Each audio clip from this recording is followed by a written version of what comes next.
Fait puis à part côtoyer, ben moi, puis des clients, puis c'est pas vrai que je vais dater un client, là, ça m'intéresse pas bien. Je me suis dit, c'est ça les réseaux de rencontres. Fait que je m'étais créé un compte Bumble. Puis je suis pas, si tu connais un peu, je suis pas tant réseau de rencontres. C'est quoi toujours... Bumble? Mettons pour un homme marié de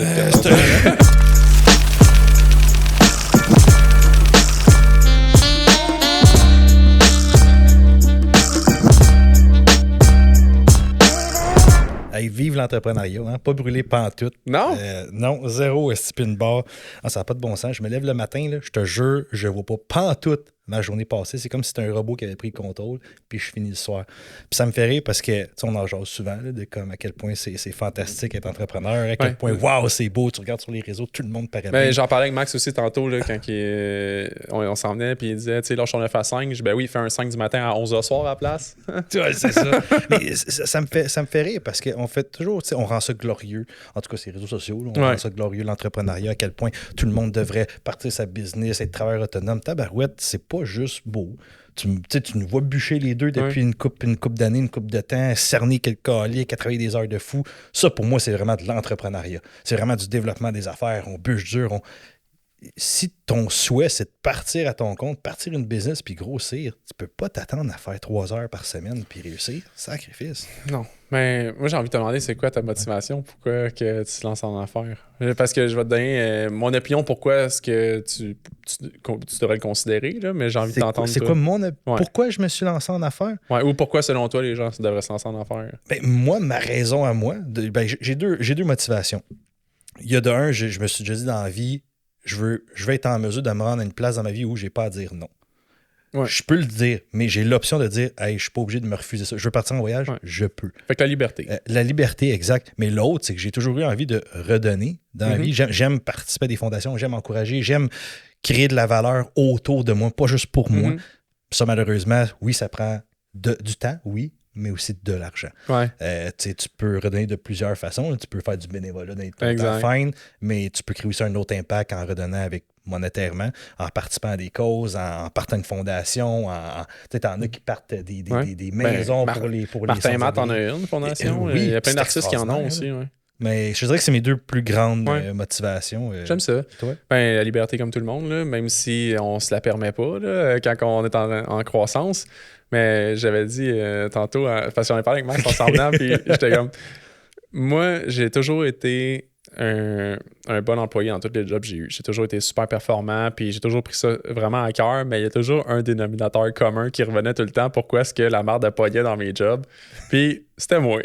OK. Fait que je pense que les gens qui ont de la misère à se faire dire quoi faire, puis les gens qui ont de la vision, puis qui challenge tout le temps l'autorité sur comment est-ce qu'eux pensent que ça devrait être fait. Là. Ben souvent, je pense qu'ils ont une fibre entrepreneuriale puis ils devraient faire le saut, mais c'est ça qui est drôle parce que, comme je disais à Max, je faisais comme 135 000 par année à ma job, puis quand je me suis lancé en affaires, j'ai fait 19 000 la première année. Ça fait mal. Mais j'ai eu une bonne leçon là, de ce que ça prend pour vrai pour avoir une entreprise prospère. Là. C'est drôle que tu dis ça parce que tout ce que tu viens de décrire, c'est moi aussi. Ouais. Puis tu connais toute mon histoire. Là. Mais qu'est-ce que j'ai jamais été capable de me faire dire quoi faire par quelqu'un? Surtout après ça, quand j'arrivais à démontrer que j'avais été capable de le faire de le faire d'une autre façon différente. Tu sais, de tabarouette, je trouve que... Puis ça, c'est ma philosophie. Je trouve qu'en général, les gens, peu importe où on est, sont très fermés dans leur idée, dans leur concept. Fait que quand toi, exemple, tu es employé dans une grande entreprise, essaye de mettre en place tes idées. Tabarouette, ça peut prendre des décennies, là, je l'exagère, mais du temps a pu finir à faire virer le bateau. Alors que ce que j'ai réalisé, c'est que quand c'est toi qui as le volant du bateau, puis qu'en plus c'est toi qui mets l'encre dans la mer, que c'est toi qui contrôle tout, là, ben, tabarouette, ça va bien. Ça avance du moins à ton rythme. Puis si tu fais des erreurs, t'es pénalisé, mais quand tu fais des bons coups, c'est aussi grâce à ça. Ouais. Puis après ça, ben, ce qui est le fun, c'est que si tu es rendu à un stade où tu peux t'entourer d'une belle équipe, ben, tu peux amener cette équipe-là avec toi puis grandir. Exact, ensemble. mais c'est là où est-ce que j'avais envie que tu t'en ailles parce que je suis quand même d'avis que de comprendre avant de déléguer, c'est vraiment important. Je pense que ça fait une différence. Ouais. Tu peux pas déléguer comme, tu sais, mettons, je me suis lancé dans le courtage hypothécaire. Puis en même temps, je suis comme pas mal tout. Je suis le gars qui fait le ménage, je suis l'adjoint, le concierge, l'adjoint, le secrétaire, le président, le vendeur. Tous les rôles de là, les cernes de partout qui poussent. Mais tu sais, je sais que si je veux, après ça, exemple, aller me chercher un souscripteur qui va m'aider dans le montage des dossiers, il faut que moi, je sache comment bien monter un dossier pour être efficace. Après ça, je vais pouvoir y montrer, puis il va pouvoir embarquer là-dedans. Mais toi, tu ne sais pas comment tu veux déléguer. Puis je trouve que je te ramène avec un point. Tu sais, des fois, tu regardes des grosses business où il y a tellement une déconnexion qui est faite entre le président, le CEO, puis, mettons, en bas de l'échelle, que là, tu vois plein d'erreurs apparaître, les marges de profit qui sont peut-être pas aussi grosses ou maximisées, que les employés sont peut-être moins bien traités, puis des fois, c'est qu'il n'est même pas au courant en haut. Est-ce que c'est de sa faute? Pas de sa faute? Il y a une part de responsabilité aussi. C'est ça, j'allais dire. Est-ce qu'il a fait confiance à des gens, puis où il a manqué de due diligence? Ben, des fois, c'est que plus tu grossis, on a tendance à vouloir rapidement engager. Puis c'est là, des fois, qu'on va peut-être moins bien s'entourer. On va s'entourer de gens qui vont être des bons directeurs, des bons boss, mais peut-être pas des bons leaders comme soi. Puis après ça, c'est sûr que tu deviens un gestionnaire. Faut que tu sois capable de... Tu sais, quand ils font passer des tests de psychologie là, pour avoir des emplois, des fois, je sais pas si vous avez passé ça. Je trouve ça bon. Moi, je trouve ça extraordinaire. Ça permet de faire des bons matchs. Puis quand j'ai quitté l'entreprise familiale, j'ai eu comme une couple de jobs à gauche, à droite. Ils m'ont tous fait passer des tests psychométriques. Mais même en partenariat aussi. Même lancer en affaires avec un partner, là, ça vaut la peine de le faire là, pour savoir comment tu vas réagir dans une situation X ou Y. C'est important quand même. Je pense que ça devrait être mis plus de l'avant. Ben, moi, je sais pas, pour ma part, je sais que toutes les entreprises que j'ai faites, ils m'ont fait passer ça. Ben, mis à part peut-être une. Mais non, tu as raison, c'est fantastique. Ça te permet de voir les faiblesses, les forces de chacun. Comment. Puis je parle pas de genre entre deux partenaires. Hein. Ça peut être même avec les employés. Tu sais, comment savoir comment bien communiquer avec eux. Moi, j'avais toujours dit, tu sais, on a tendance à dire, mettons, une job de vente, ça devrait toujours être payé, mettons, à commission. Okay? Puis moi, j'arrive avec de quoi qui clash avec ça. J'aime ça dire, non, c'est faux. C'est pas toujours le cas. Puis je vais m'exprimer là-dessus. Okay? C'est-tu un trouble de position ou c'est une philosophie? un peu les deux. Non, mais regarde bien ça. Je veux dire, puis tu te connais toi comme individu, puis moi je me connais aussi comme personne. Je sais qu'à la base, mettons, moi je suis quelqu'un qui est toujours stressé financièrement. L'argent, je panique, le mois. Puis oui, ça me drive en même temps, maintenant que je suis à mon compte, de pousser. Mais je sais que si on remonte dans les moments où j'ai eu des emplois, les moments où j'ai toujours été le plus performant parce que j'étais employé. Donc je savais concrètement que pas moi qui allais rapporter. Ton extra n'était pas à toi. Mon extra n'était pas à moi. Fait que ce qui me motivait, c'est quand j'étais capable d'arriver chez nous puis de dormir les deux yeux fermés puis pas de stress financier. Quand j'arrivais à la job, j'étais calissement plus performant que les jobs où j'ai été extrêmement stressé puis je courais après les scènes. Parce que ça paraissait dans mon langage avec les clients, ça paraissait dans mon non-verbal, ça paraissait dans comment j'étais, dans ma personnalité. Puis ça avait un impact négatif. Un peu comme, ça va être niaiseux ce que je vais dire, mais je suis un maniaque d'auto. Puis les moments où, mettons, j'avais une voiture que j'étais content d'avoir, j'étais heureux, ça avait un effet positif sur moi. Qu'est-ce qui arrivait à l'emploi? J'étais plus performant. C'est niaiseux. Non, mais c'est vrai. La voiture, c'est un exemple, mais d'aller chercher quelque chose qui te rend heureux, ça me permettait d'avoir un impact positif. Fait pour ça que j'ai dit, les gens, quand ils disent « Hey, un gars à vendre, ça soit à commission, pas à salaire », ben, faut juste que tu sois en mesure de faire, mettons, un test psychométrique, d'aller voir, lui, c'est quoi sa personnalité? Qu'est-ce qui le rend, qu'est-ce qu'il aime? Qu'est-ce qu'il aime? Vous pensez-tu des fois que c'est pas un avantage de se mettre dans des situations un peu touchées justement pour être plus performant? Ou... Comme back against the wall? C'est ça? Moi, je pense que oui, mais pas pour tout le monde. Ça dépend de ton profil. Là, on parle on parle d'un entrepreneur. Ben oui, en ce moment, je suis à côté au mur. Les dossiers que je fais forcément, le volume que je rentre, si c'était pas du fait que je suis à côté au mur, jamais je serais capable aussi. Ben, je pense que j'aurais jamais été aussi créatif en tant qu'entrepreneur en finance si j'avais pas touché rock bottom. Puis mon rock bottom à moi, tu sais, j'ai pas vécu dans un quartier où on se tirait dessus, là, mais je veux dire, tu sais, pour ma réalité à moi, mon rock bottom, où est-ce que je me sentais vraiment vulnérable, je pense que ça m'a permis d'être créatif à un niveau que je serai jamais quand je vais être confortable. Ouais, mais ça, c'est parce que tu as la fibre entrepreneuriale. Mais un employé, lui, qui n'a pas le goût de ce stress-là, il peut plus le nuire qu'autre chose. Tu peux aller trouver sa motivation d'une autre manière. Dans le fond, le but de ce que tu viens de mentionner, Max, c'est de dire comment je peux tirer le maximum d'une personne. Okay? Il y en a qui sont les accotant au mur. Comme depuis moi, malheureusement, on fonctionne de même. Il faut qu'on s'accote au mur. Il y en a d'autres que ça va être en les motivant avec un objectif super intéressant à atteindre. Il faut aller chercher, dans le fond, la motivation de la personne. Puis c'est ça qu'il faut que tu tires. J'avais vu que dans une entrevue d'embauche, tu pourrais demander à la personne, c'est quoi ta pire journée à vie? pour voir c'est quoi qui est le deep down, c'est quoi qui va le chercher. Là. Ça peut être quand j'ai perdu ma grand-mère ou ça peut être genre quand j'ai perdu telle vente. Ça te dit un peu de quelle réalité la personne vit ou qu'est-ce qui la motive. Ou... Ben, Luc Poirier avait justement dit dans un podcast, moi, les plus gros deals que j'ai réussi à faire, ben, c'était quand je mettais justement à côté au mur puis que j'avais pas le choix de le faire puis ça avait pas le choix de bien aller ou sinon c'était fini. Ouais. C'est ça qu'il disait. Il a raison. À vrai dire, c'est ma croyance pour toute personne qui voudrait réussir, je pense, comme entrepreneur. Puis j'arrête pas de dire le mot entrepreneur et non travailleur autonome. Il y a une différence entre les deux. C'est quoi selon toi? Okay, pour moi, ça, c'est ma philosophie. Un travailleur autonome, c'est un excellent employé pour se gérer. OK? Donc, il est capable de gérer sa petite business à lui. Je dis sa petite business. Tu peux être travailleur autonome et faire des solides beaux chiffres d'affaires.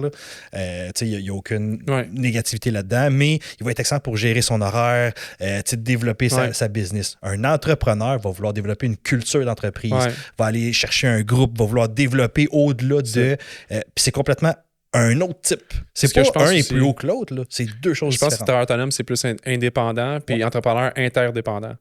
Ou est-ce que c'est au niveau collectif, ou est-ce que 1 + 1 fait 3 et non 2? Ça, c'est ma philosophie à moi. Puis, je pense qu'on la partage. Je voulais qu'on se challenge, mais on a même... on a la même philosophie, mais c'est parce que trop souvent, on garoche le mot entrepreneur, parce qu'entrepreneur, c'est rendu sexy en 2024. C'est beau dire qu'on est entrepreneur. Ça l'est depuis la COVID, on dirait. Ouais, ben c'est vrai qu'en même temps, dis le mot entrepreneur, travailleur autonome, c'est vrai que entrepreneur, ça sonne bien. Là. Mais au-delà de ça, je pense que c'est important de faire des distinctions parce que ça... C'est correct aussi, d'être travailleur autonome, by the way. Rien contre ça. Moi, j'aime juste appeler une pomme, puis une fraise une fraise. Mais ceux qui font leurs affaires, là, puis qui ont appel le soir, là, puis qui sont moins sérieux que nous autres, c'est correct aussi. Là. Ceux qui restent des cheveux à 32 ans, là, moi, je leur en veux pas. Là. Non, puis il y en a qui trouvent leur motivation comme ça, puis il y en a d'autres que la motivation, c'est vraiment, je veux partir une business, monter ça, amener une culture d'entreprise, amener des valeurs. Des fois, ça évolue. Oui, tu peux commencer comme travailleur autonome. Moi, je voulais être travailleur autonome. Quand j'ai commencé, puis plus ça va, puis plus je peux pas m'arrêter, puis plus j'ai envie là, de grossir. Puis quand je dis grossir, là, je parle pas en chiffre d'affaires, là, je parle genre en culture, justement. D'impliquer des gens dans la vision, dans la mission, dans la solution qu'on veut amener, là, dans le changement qu'on veut créer. Mais parallèlement, ton chiffre d'affaires devrait suivre normalement. Ouais, mais c'est pas la motivation, c'est ça le point. Ça va être un dérivé de tous les efforts que tu as mis. Parce que mon objectif financier est basé sur le travail autonome. Admettons, je voudrais faire ma richesse au trading, pas dans mon cabinet. Okay. Je voudrais réinvestir tout le temps dans mon cabinet. L'argent que je fais, je voudrais la réinvestir pour pouvoir continuer de grossir l'entreprise. Ça serait ta vache à lait, dans le fond. Le cabinet ou le trading? Oui, le cabinet. Puis après ça, tu as pour investir dans d'autres projets, d'autres... J'aimerais que ça reste de façon interpersonnelle. Ou est-ce que, mettons, c'est pour continuer d'améliorer les services, le marketing, les outils technologiques, l'équipe, les formations. Puis s'il y a encore des surplus en dehors de ça, mon autre mission interpersonnelle, c'est l'immobilier. Fait que je réinvestirais l'argent du cabinet dans l'immobilier pour pouvoir continuer d'améliorer d'une autre façon, dans le fond, là, mon impact. Là. OK, c'est pas pire. Mais tu sais, Max, il abordait le point de Luc Poirier, qui a été quand même un sujet convoité dans les derniers mois. Up and down. Mais enfin, on lui donne un peu de crédit pour ce qu'il a fait. Là. Moi, je continue de dire que c'est la Céline de l'immobilier au Québec. J'adore la comparaison. Gars, là, il a passé à tout le monde en parle, puis mettons qu'il s'est fait un peu ramasser. Là. Il s'est fait ramasser par, excuse-moi, si tu utiliser les deux clowns en arrière. Là, où il était-tu 3, 2, je me souviens plus. Là. 3, mais vu qu'ils font des jokes, je pense pas dire clown. Là. Ouais, c'est ça, on va dire ça. Le fou du roi, il est intelligent. Les autres, tu peux faire une joke, mais elle peut être drôle, puis elle peut être bien placée. Puis c'est pas tout le monde qui l'a. Puis je trouvais que ça, c'était déplacé, puis c'était pas bien positionné. Mais je trouve que Luc, en tout cas, il a réussi à me surprendre des derniers mois à quel point il est calme dans ses réponses. À la limite, dur à saisir pour ma part. Avant que je le rencontre et que je lis son livre, je n'étais pas capable de le saisir. J'avais vraiment de la misère à comprendre un peu là, sa réalité, puis où est-ce qu'il s'en allait avec ce qu'il partageait. Puis dans son livre, il dit c'est important, dans le fond, d'apprendre sur la personne avant de te faire une opinion. Là, dans le livre Voir grand, là, puis c'est exactement ce que j'ai fait. Puis j'ai une opinion beaucoup mieux positionnée maintenant sur qu'est-ce que je pense de lui. Mais tu sais, parce que là, on parle souvent de d'autres gens aussi là-dedans, puis à chaque fois qu'on vient pour le jeu, on est comme... Tu sais, on connaît pas encore toute l'histoire. C'est ça. On peut donner une première impression qu'on a. C'est correct d'avoir une première impression, mais c'est pas nécessairement toute l'histoire en arrière. Ouais. Mais tu sais, comme tu dis, Luc c'en était un, mais après ça, là, tu regardes notre super Québec, là, quel point on aime ça, là, venir bâcher puis ramasser tout le monde à gauche, à droite. Puis après ça, oups, il fait un beau message. Oups, on change de bord tout de suite comme là, on est rendu qu'on l'aime, puis on l'explique. Mais sais, il n'a pas changé, lui, comme personne. Il est non. même depuis le Non, début. Je pense que c'est le pouvoir de l'influence. Je pense que c'est l'influence de la masse, peut-être. Vous pensez pas que c'est une question d'argent, tu sais?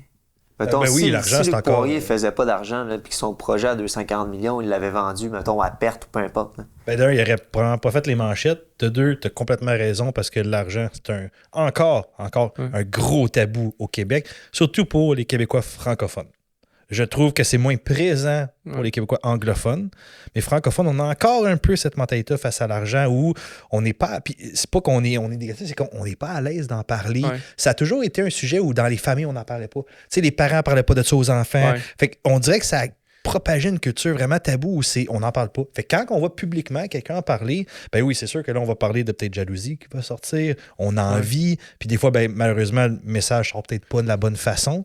J'ai lu un livre qui parlait de ça, puis je trouvais ça intéressant. Il disait, ça vient aussi beaucoup du milieu familial dans lequel tu grandis, où est-ce qu'à, mettons, une famille où est-ce qu'ils n'ont pas beaucoup d'argent vont vraiment être insécures face à l'argent. Puis ça va être dans les sujets de discussion où est-ce que l'argent, c'est précieux. Puis c'est peut-être là que ça crée un tabou versus quelqu'un qui vient d'une famille confortable puis peut-être entouré de gens qui sont dans une société confortable. Eux vont plus se préoccuper, mettons, de la préservation de la richesse puis, mettons, les valeurs plus que l'argent. Ça va prendre une moins grosse place dans leur pensée, là, l'argent, parce que il n'y a pas de conséquences parce qu'ils en ont. Tu sais, dans le fond, pas qu'il n'y a pas de valeur, mais la valeur sentimentale attachée à l'argent est différente parce qu'elle n'amène pas le même besoin. Tu sais, si tu es short pour faire l'épicerie, c'est sûr que l'argent, là, elle t'atteint. Là. Mais c'est drôle à quel point, là, on est au Québec, fait que je vais parler du Québec, là, je ne sais pas aux États-Unis ou au Canada comment c'est, mais je trouve que l'être humain, on va parler de même, l'être humain est très réactif émotionnellement. Tu sais, on voit quelque chose puis on réagit tout de suite au lieu, puis je dis pas que je suis parfait, là, ça m'arrive à moi aussi. Là. J'essaie de plus travailler dessus depuis quelques années, mais j'ai longtemps été très réactif, laisser les émotions prendre le dessus. Mais tabarouette, que je trouve que c'est nocif. Tu penses que c'est une forme d'insécurité de réagir comme ça? Ben non, je pense que c'est un manque de développement personnel. Ouais. C'est-à-dire moi, la façon que j'ai réussi à mieux comme comprendre ça puis contrôler, c'est vraiment en focusant sur mon développement personnel, à mieux me comprendre pourquoi je réagis de même. Oui, je pense qu'il y avait une part des fois, peut-être d'un peu d'envie, en tout cas moi de mon part. Tu sais, comme nombre de fois que moi plus jeune, mettons. Moi aussi, j'ai été hater envieux envers des gens que je respecte beaucoup maintenant. Là. Mettons, plus jeune, là, mettons à 25, là, où je voyais quelqu'un passer avec un beau char. Puis là, s'il y avait moindrement l'allure d'avoir 30 ans, j'étais comme, bon, fils à papa. Ouais. Ah! Puis aujourd'hui, je repense ça, puis comme, pourquoi j'ai fait ça? Pourquoi j'ai dit ça? C'était peut-être même pas le cas. C'était plus réactif. Ouais. L'envie, ben c'est sûr que je l'envie. J'étais un maniaque de char. Je le voyais passer en belle Porsche. J'étais 3 RS. J'étais comme, le tabarnak, c'est mon char. J'aimerais ça en avoir un. Fait que, il y avait sûrement ça. Puis, à vrai dire, moi, pour vrai, si mon père avait eu ce genre de char-là, j'aurais aimé ça qu'il me le prête. Je suis encore dans la maison familiale si mon char, avait ça. Tabarouette, ben oui, j'aurais pas quitté. Mais non, mais tu sais, j'en profiterais moi aussi. Fait que même moi, je me suis trouvé dans ce bateau-là. Puis j'essaie juste d'éviter d'être comme ça. J'ai envie d'amener un point. Tu m'as fait penser à quelque chose que tu m'as parlé en fin de semaine. Là. Je vais t'arrêter pendant ta discussion, là, mais tu m'as dit, avant, là, tu pensais que tu devais acquérir tous les biens que tu aurais voulu profiter. Puis maintenant, tu laisses aller beaucoup plus en te disant, ben si, mettons, mon père est là et il me le prête, je vais accepter de profiter de ce moment-là avec ce qu'ils m'ont partagé plutôt que de me dire, non, ça me prend le mien. Ouais, ben c'est ça. Mais tu sais, j'avais... C'est ce qui m'a peut-être nuit dans ma vie ou des choses de même, qui financièrement, j'ai même été, à un moment donné, j'en parle ouvertement, publiquement, que je serais peut-être pas là où j'en suis aujourd'hui financièrement si j'avais pris des décisions différentes. Puis une était que je chassais tout le temps le rythme de vie de mes parents. Ouais, c'est ça. Ils ont comme 30 ans de plus que moi. Ils ont passé à travers d'autres sphères. Puis, tu sais, comme je pense que c'était McSween qui disait il y a comme 4 étapes dans ta vie. Mes parents sont à la 4e, j'étais à la première. Comme, peux-tu slacker d'essayer d'être à la 4e? Fait que j'essaie d'aller chercher le beau char. Puis, le pire, c'est que les gens qui connaîtraient mes parents savent qu'ils sont extrêmement généreux. Fait qu'imagine avec leur enfant, comme, mettons, je sais pas, mes parents vont s'acheter un Sidou. Ça va leur faire plaisir de nous le prêter. Ouais. Mais moi, le total, il fallait absolument que j'aille mon Sidou à moi. Celui supercharge à 20 000. Mettons. Prenez mes affaires. Puis, à un moment donné, j'ai juste réalisé que, puis c'est drôle, pas ça m'a sorti peut-être dans une conversation, mais j'avais dit, Crème, tu sais, je pourrais juste arrêter puis juste profiter de mes parents. Puis là, j'ai fait comme, je pense pas bien ce que je viens de dire. Non, c'est ça. Je veux pas profiter, c'est que je pourrais profiter du fait qu'ils sont généreux, ils veulent nous gâter les enfants comme, hey, regardez, nous autres, on a acquis ça, venez l'utiliser. Puis puis de moi vivre mon étape à moi qui est, dans le fond, de faire des moves financiers, de bâtir, puis d'arrêter de vouloir. Fait que, tu sais, j'étais un maniaque de char, puis là, je suis rendu avec ma petite masse de troupe. Tu sais quoi? M'entoffer le plus longtemps possible parce que je veux faire mes moves financiers puis accepter le fait que je suis à cette étape-là. Mais c'est récent là, que j'ai cette mentalité-là. Mon autre char, là, je l'ai fait là, jusqu'à temps que j'aille au garage puis qu'il remettait la skid plate en dessous. Là, puis les vis pognaient pas parce que c'était moisi. Là, à chaque fois qu'il essayait, il était rendu qu'il mettait des tire wraps. J'étais comme, OK, mais là, je pense que j'ai dépassé le point. Genre que... Vous pensez-tu que le marketing a un gros lien avec ça? Parce que tu veux pas. Les gens s'améliorent en marketing, on est de mieux en mieux. Meilleure qualité vidéo, meilleur montage, meilleur visuel, meilleur lifestyle. Mais qu'est-ce que tu veux dire par rapport au marketing? Ben, mettons, tu sais, ça évolue, puis il y a de plus en plus de tendances, puis de techniques pour justement aller chercher les jeunes, leur faire dire ça vaut à peine que tu achètes un skido à 20 000 $, même si tu fais 20 $ de l'heure. Tu sais. Hey, là, c'est rendu, quand tu regardes vraiment des tactiques de marketing, là, il inclut des psychologues dans les tactiques de vente maintenant. T'as jamais. Il y a des films. Non, mais ça fait du sens. Il y a des films de psychologie humaine pour comment aller. Pour comment bien comprendre ton consommateur moyen, ton client moyen. Comment aller positionner une publicité pour aller. Pas contrôler, mais un peu brainwash ton client potentiel. Mais c'est de l'influence. Hey, c'est incroyable. C'est rendu poussé. Mais l'algorithme, il a vraiment amplifié ça aussi. Pourquoi vous pensez que les données valent autant cher aujourd'hui? C'est pas pour rien qu'il y a des compagnies. T'étais avec des jardins avant. J'en ai plus de données. Je me suis fait avoir aussi avec ça. Mais ça vaut cher. Pourquoi tu penses qu'il y a plein de compagnies qui vendent leurs produits gratuitement? Parce que ta donnée, qu'est-ce que tu penses qu'ils font avec? Elle vaut cher après. Mais le marketing, oui, c'est hyper important. Tu peux bien le positionner. Puis ça m'amène à l'autre point que on regardait, je pense que c'était Olivier Privot qui disait ça un moment donné dans un podcast avec Seroudjan. Il me semble que c'est là qu'il a dit ça. C'est le seul qu'il a fait que ça doit ouais, c'est vrai, dans le fond. Mais il me semble que c'est là que j'ai entendu ça, que c'était pas dans un de ses vidéos à lui, puis qui disait que le marketing, c'est l'investissement le plus grand que tu vas faire dans une business, puis c'est la première affaire que souvent on laisse tomber quand c'est difficile financièrement pour la business, alors que ça devrait être ça que tu comme redoubles. Oui, puis j'ai pris cette leçon-là de quelqu'un que je déteste, mais je donne le crédit à César quand il revient à César. Grant Cardone, je suis pas capable, mais il a fait une vidéo de année pour dire la plus grosse gaffe que tu vas faire quand tu vas faire de l'argent, c'est de t'acheter cette cochonnerie-là en pointant un char exotique versus réinvestir dans ton marketing puis dans tes ventes. Puis là, j'étais comme OK, he's right. Réinvestir dans ta business. Réinvestir dans ta business. Mais oui, le marketing, c'est ton gros point. Puis pas juste faire du marketing, essayer de te démarquer, arriver avec ta sauce. Puis se démarquer, là, c'est pas juste. T'es pas en mode avion? Je suis pas en mode avion, pourtant. Okay. Je vais peut-être juste fermer ça pendant que tu vas jaser. Tu vas avoir plein d'algorithmes après de marketing de ce qu'on a dit la soir. Do not disturb. Putain. Un autre affaire un peu en lien avec le marketing. Je voulais juste en revenir sur le marketing. Vas-y. Je voulais juste en revenir sur le marketing. Mais non, puis tu sais, c'est la première affaire qu'on délaisse, c'est la première affaire qu'on devrait investir. Puis tu sais, souvent quand je disais essayer de te différencier, tu arrives avec ta propre sauce, mais souvent aujourd'hui, tu vas arriver sur le marché, puis j'ai un exemple. C'est très saturé aussi. C'est très saturé. Les vidéos TikTok, là, c'est drôle. Au Québec, on a une personne, mettons, qui va réussir. Ben là, le modèle, il est à lui, puis personne ne peut faire des vidéos dans cette sphère-là. Mettons un conseiller financier. Mettons que toi, tu aurais du gros succès là, comme conseiller financier sur les réseaux. Ben là, oublie ça. C'est juste toi. Puis si quelqu'un d'autre a le malheur de faire une vidéo sur des concepts, ben il va se faire ramasser parce que toi, tu es le king de ça. Mais je veux dire, on s'entend, il y a différentes personnalités, il y a différents points de vue, il y a différentes façons d'aborder les sujets. Moi, je pense que sur les réseaux sociaux, il y a de la place pour tout le monde. Ben oui, puis on devrait accepter tout le monde puis arrêter de vouloir dénigrer. Hey, savez-vous à quel point c'est difficile avoir le guts de... Excuse-moi le langage, mais de crisser sa face, ses réseaux sociaux, puis d'accepter de se mettre vulnérable puis de se faire ramasser. De l'autre côté de la médaille, t'es pas obligé de tout le temps ramasser le monde. T'sais. Tu peux à un moment donné... tu vas jamais te faire ramasser par quelqu'un qui fait mieux que toi. Là. Ça, c'est une première chose. Là. Puis oui, c'est sûr que c'est tough, mais je trouve que ça a été une des meilleures expériences de croissance personnelle pour moi de me réécouter. Oh my god, c'est tough, mais tu sais, l'autre fois, t'es rentré dans mon char, puis ça a donné que j'éctais un bout de mon vidéo, puis t'es comme, hey, c'est weird, tu t'écoutes dans ton char, mais ça avait donné le même. Mais no joke, j'ai tout écouté les podcasts que j'ai faits, là, je les ai passés en revue, puis j'ai remarqué plein de petites mimiques ou la façon que je m'exprimais, puis tu sais, les commentaires, ils te dérangent-tu ou ils te dérangent pas? Ben, pas tant. J'en ai pas tant. Pour vrai, j'ai pas de hate. J'ai peut-être pas le même reach que toi. Puis j'ai un reach de 50% en France. Puis eux, ce qu'ils disent, c'est « Oh, mais j'aime leur accent, eux. Leur français est tellement... » Tu pensais t'ouvrir une filiale en France?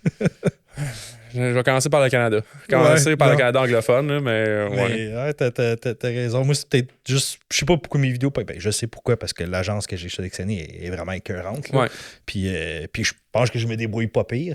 Mais ouais, ça fait un bout que je n'ai pas eu de commentaires négatifs, mais je te dirais qu'il y a un moment donné au début où je savais pas trop comment réagir. Puis tu te rappelles, moi, avant de commencer cette carrière-là, j'avais aucun réseau social. Là. Ouais. J'étais vierge des réseaux sociaux, à part peut-être Messenger. Mais je n'ai un. Je pense à ça, là, je n'ai eu un la semaine passée. Où est-ce que c'était comme pas vraiment rapport comme commentaire. Puis moi, une de mes meilleures lectures que j'ai faites, c'est How to Influence and Influence People de Dale Carnegie. Puis je prends un malin plaisir à répondre à ces gens-là. Là, mais de quelle façon toi tu réponds? Ben, j'ai remercié de me donner son opinion. Ah, c'est beau ça. Mais c'est carrément comme ça. Merci d'interagir avec nous. Merci de donner notre opinion. Merci de nous partager vos prochains commentaires constructifs. Puis souvent, il n'en donne pas d'autres. Non, c'est ça, il arrête là. J'ai commencé, moi, à avoir certaines des fois personnes me défendre. Ça, c'est agréable quand même. Ça t'évite de toi. Ben, tu sais, à un moment donné, avant, moi, c'était important pour moi, think fast, réponds vite, puis pogne le dernier mot, tu sais, pour avoir gagné. Puis j'ai réalisé que, dans le fond, c'est la personne qui gère la situation qui a le dernier mot, tu sais, non officiellement. Là, fait que j'ai fait cette erreur-là. C'est beaucoup plus agréable, dans le fond, là, de gérer dans la direction où est-ce que, tu sais, si tu veux calmer la personne, si tu réussis à la calmer, c'est beaucoup plus satisfaisant que d'avoir dit le dernier mot. Il est parti fâché, puis ça continue de son bord, puis tout de ton bord. Là. Je t'avais compté ça, je pense, cet hiver.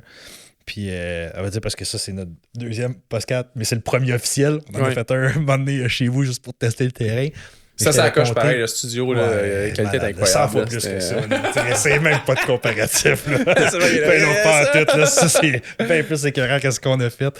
Mais non, ça, je t'avais compté que j'avais été réactif. C'était quelqu'un qui avait posté de quoi sur un de mes vidéos Facebook. Puis, pour vrai, le pur jugement que j'ai eu, là, le gars, c'est une bonne question qu'il a posée. J'avais aucune. Puis j'ai juste réagi. Puis j'ai présumé. C'est lui qui t'a remis à ta place, hein? Ouais, il m'a réécrit. Il a vraiment pris le temps de tout détailler. Puis j'ai fait comme. Ouais, tu sais quoi, je me sentais pas bien. Puis j'étais comme. J'ai été réactif. Tantôt, on parlait d'être réactif. Aussi, j'ai été réactif. Mais tu sais quoi, j'ai fait. Mettre mes culottes, là. Et je me suis excusé. J'ai dit, je suis désolé, j'ai une grosse journée. Puis c'était vrai que j'avais vraiment une grosse journée, j'étais brûlé. J'ai dit, j'aurais pas dû réagir de même. Tu sais, je m'excuse.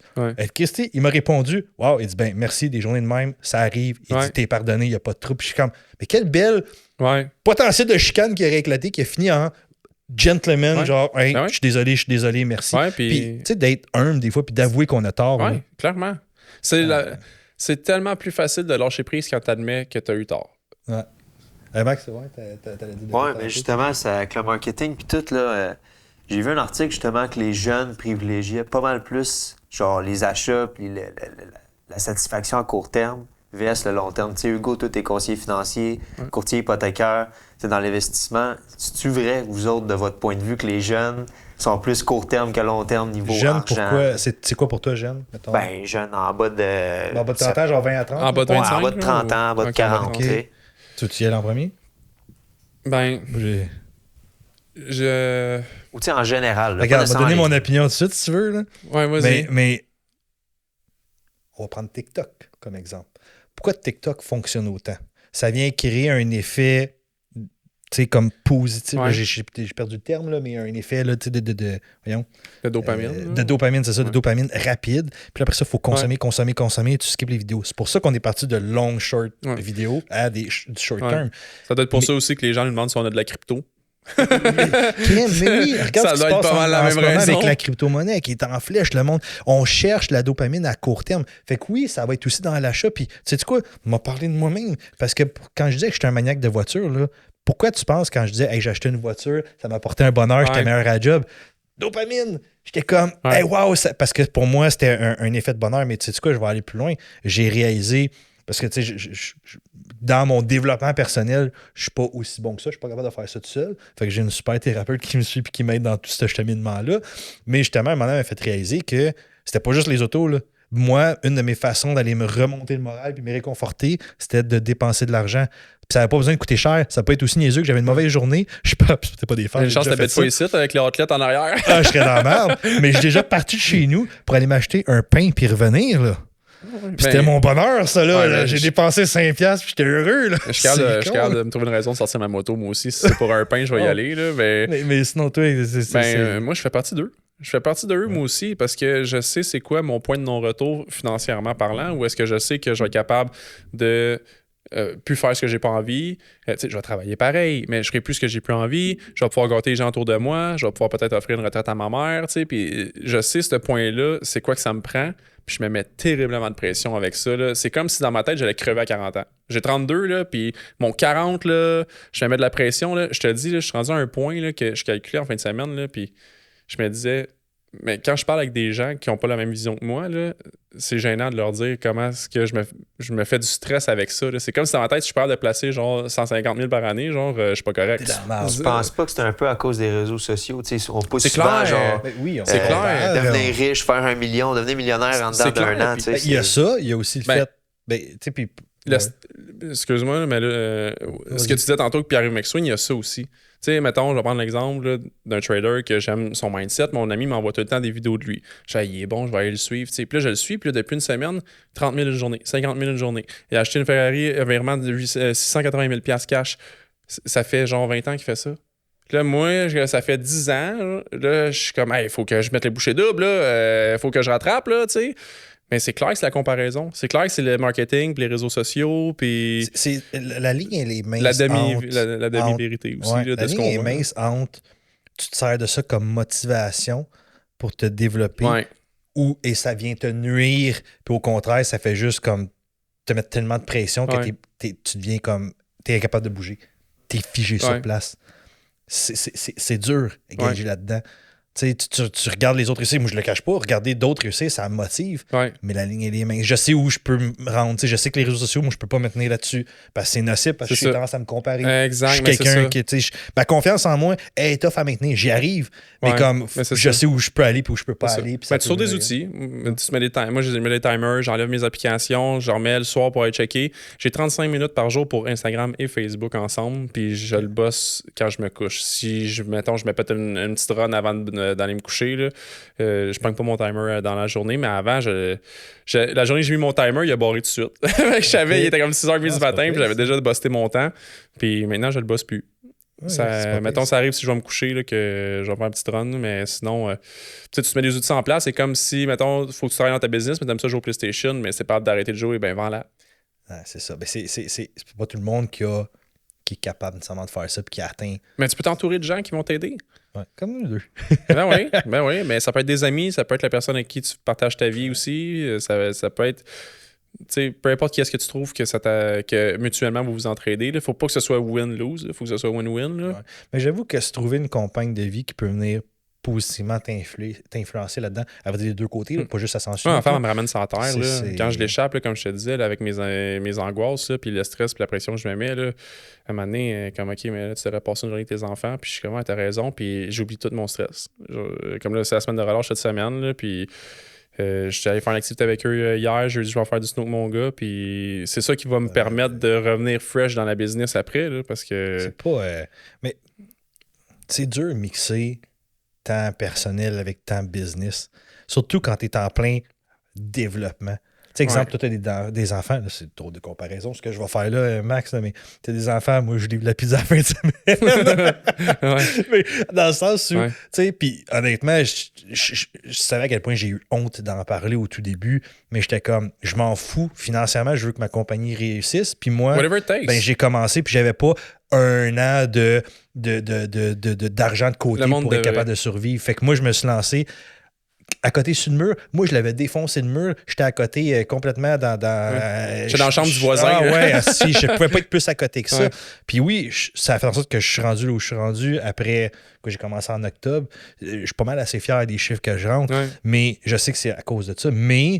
à un moment donné, j'ai pas le choix. Fait que la fin de semaine, moi, je veux me faire stuffer le plus longtemps possible. Ben, je livrais de la pizza. Ben, là, je te dirais que j'ai comme slacké là-dessus. Je faisais de la toiture de temps en temps l'été. Des dossiers qui étaient longs avant qu'ils rentrent, puis tout ça. Puis, premièrement, j'avais besoin de décrocher du bureau parce que j'aimais être à l'extérieur, puis j'étais un gars manuel aussi, là, malgré que j'aime les finances. Je faisais de la toiture, je faisais le journalier, j'allais aider les couvreurs, je montais leur paquet de bardeaux sur le toit, puis tout ça.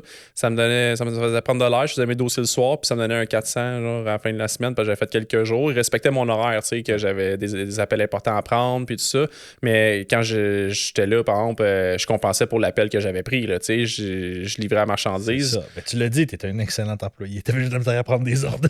Ouais, exact. Mais tu es un excellent. Ouais. Mais non, c'est pas évident. Puis, tu sais, honnêtement, c'est la première fois de ma vie que je me lance vraiment en solo, je trouve. Ouais. Parce que, tu sais, quand j'étais avec ma famille, ben oui, tu sais, c'est l'entreprise familiale, c'était moi qui avais starté le cabinet, mais c'est grâce à mon père qui avait été chercher, mettons, la clientèle avant. Bref, tu sais, quand la trail est passée en premier, ça aide. C'est ça, j'étais pas tout seul. Puis, ben, regarde, on peut rentrer dans ce sujet-là. Ben, j'étais pas tout seul là-dedans. Puis, mais c'est la première fois que je me lance vraiment en solo. Tu sais, comme, let's go, on se lance. Puis, honnêtement, même si je suis stressé avec Christy par rapport aux finances. Quelle belle expérience. Je suis tellement heureux. Quelle belle expérience. Question, tu penses-tu que tu peux réussir tout seul ou que tu as besoin d'avoir des gens pour réussir en général? Tu vas...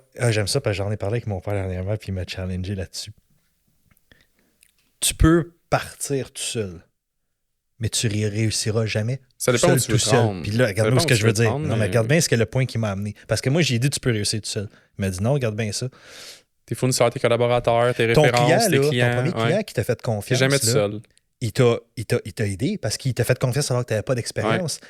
Est-ce que tu as besoin d'être entouré? Oui, tu as besoin d'entourer des gens qui vont te faire confiance, tes premiers clients, tes fournisseurs, les gens qui vont t'aider. Ouais. C'est pas juste financièrement. On pense que commencer en solo, ça veut dire c'est parce que tu n'as pas eu d'aide financièrement. Non, je veux dire, il n'y a pas juste de l'aide financière, il y a de l'aide en termes de confiance, en termes de conseils. Tu sais, mettons les pep talks, les masterminds. Ton mentor qui va t'aider, qui va te donner 2-3 pistes, crème. C'est de l'aide, ça.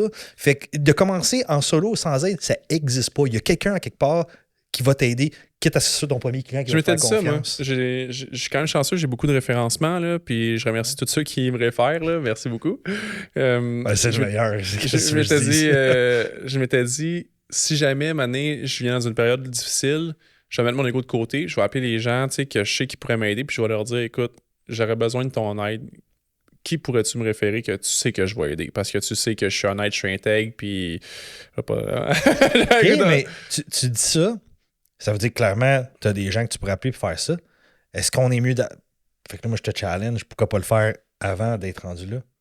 Ben, parce que là, je suis en recrutement puis je dois mettre du temps pour former la personne qui va rentrer dans mon entreprise. C'était plus pour dire je suis en campagne de marketing aussi. Dans le sens où, tu sais, on devrait... Mon point, c'était plus, on devrait jamais attendre de se rendre à côté au mur pour faire ces moves-là. Puis tout ce que tu demandais, dans le fond, c'est d'aller voir des gens qui sont proches de nous, puis demander des références, demander des gens. Pas juste des gens proches de nous, des clients qui ont aimé le service. À chaque fin de dossier que j'ai fini. J'ai commencé à le faire là, cette année. Vu qu'on en a parlé, j'ai commencé à le faire. Oh, yes. Mais j'ai un gros...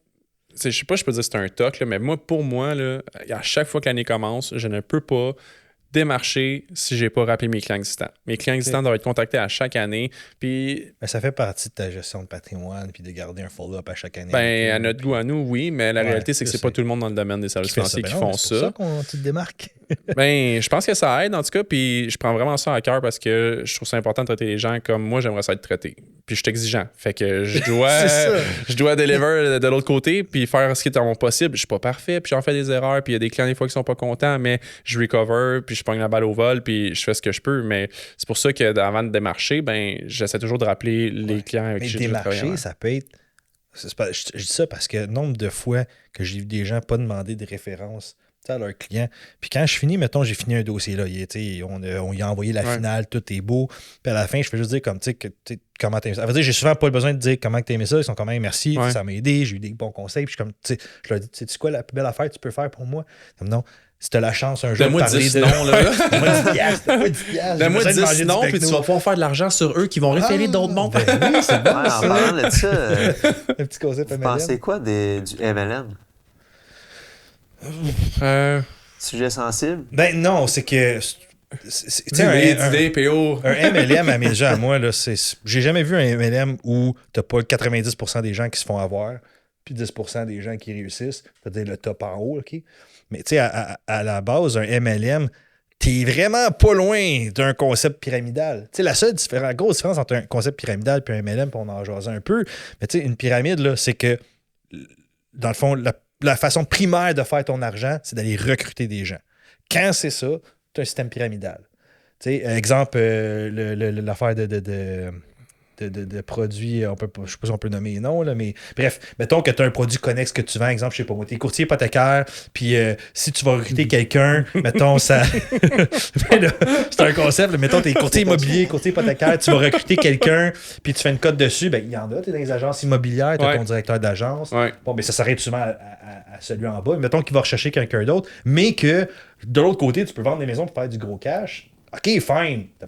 T'as une autre façon autre que de recruter, de faire de l'argent. Mais tu fais pas juste ça. C'est ça. Moi, fait que, tu sais, mon concept avec les MLM, ma curiosité sur les MLM, moi, c'est la longévité. J'ai remarqué que c'est très intense au départ, là, les gens qui lancent là-dedans, là, révolutionnaire. Là. Suis-moi, je fais... Tu sais, c'est très... tu sais, nouvelle vibe entrepreneur là, qu'on parlait, là, c'est très pédale au plancher, puis let's go, puis the world is yours. Mais j'ai remarqué qu'il y a souvent... pas de continuité. Il y a beaucoup de gens, parce qu'à un moment même donné, t'atteins un maximum. Tu sais, quand tu dis le concept de une personne va en recruter deux, ces deux-là vont en recruter, je pense que c'est après quoi? Il y avait je me souviens plus de la donnée, là, mais que ça te prenait comme pas longtemps, puis t'avais fait toute la population, genre, au monde. Comme, Chris, t'as fait le tour assez vite. Fait qu'il y a un moment donné où ça meurt, ça, là. Puis quand ça commence à mourir en bas, ben là, ça commence à sortir des... Tu sais, fait que... Ouais. Mais ça, là, on parlait plus peut-être... c'est ça, la ligne est fine entre pyramidal et MLM. C'est touché. Puis tout part, dans le fond, de la personne qui a starté ça. Tu sais, sont où ses valeurs? Ouais. Bizarrement, elles sont pas toujours à la bonne place quand tu regardes les concepts existants. Puis c'est très proche, je trouve, des sectes, les MLM. Puis, ça fait peur des fois. J'ai remarqué aussi que des fois, ils vont viser justement les jeunes qui n'ont pas d'expérience en business pour justement essayer de les prendre pour aller vendre leurs affaires. Ouais. Mais là, pas du gain. Ben, moi, j'ai vu en fin de semaine 2 jeunes là, passer dans mon quartier à pied là, pour faire du porte-à-porte. Puis moi, je prends le temps de les écouter, eux, parce que j'admire le grind qu'ils ont de faire du porte-à-porte encore maintenant en 2024. Là, puis ils vendaient quoi? Je sais pas, je me suis pas rendu là. OK, là, tu les as pas écoutés jusqu'à la fin. Ben, écoute, j'avais une bonne excuse. Quand t'entends ta fille broyer au parc, tu disais comme « Sorry, guys, je vais aller m'occuper de la priorité. » Dans le fond, c'était pas ta fille, tu t'en es juste servi. Non, c'est ça, c'était mon gars, finalement. il est moins tough qu'elle. Mais oui, tu sais, je lève mon chapeau aux jeunes qui essayent. Mais comme, là, c'est là que ça remonte à l'abus, puis le gars en haut, la fille en haut, peu importe, celle qui a starté ça. Malheureusement, des gens malhonnêtes, là, ils vont en avoir partout.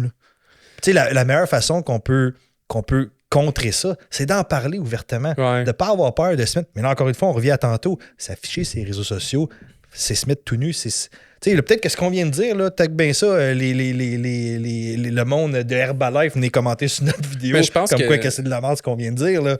Tu sais, je veux dire, c'est ça qu'on va aller attirer, mais je m'en fous. Je préfère être honnête, transparent, puis dire les choses comment moi je les ressens. C'est peut-être pas la vérité, mais ça va être comment moi je les ressens. Mais je pense que ça revient aussi à aller plus loin pour connaître la personne avant de se faire. Tu sais, comme on parlait un peu plus tôt avec Luc Poirier, puis tout ça, tu sais, t'en apprends sur la personne avant de te faire une opinion. Là. Je pense que c'est facile d'embarquer dans le flot du jugement là, quand tu vois quelque chose. Oui, c'est facile de critiquer quelqu'un négativement.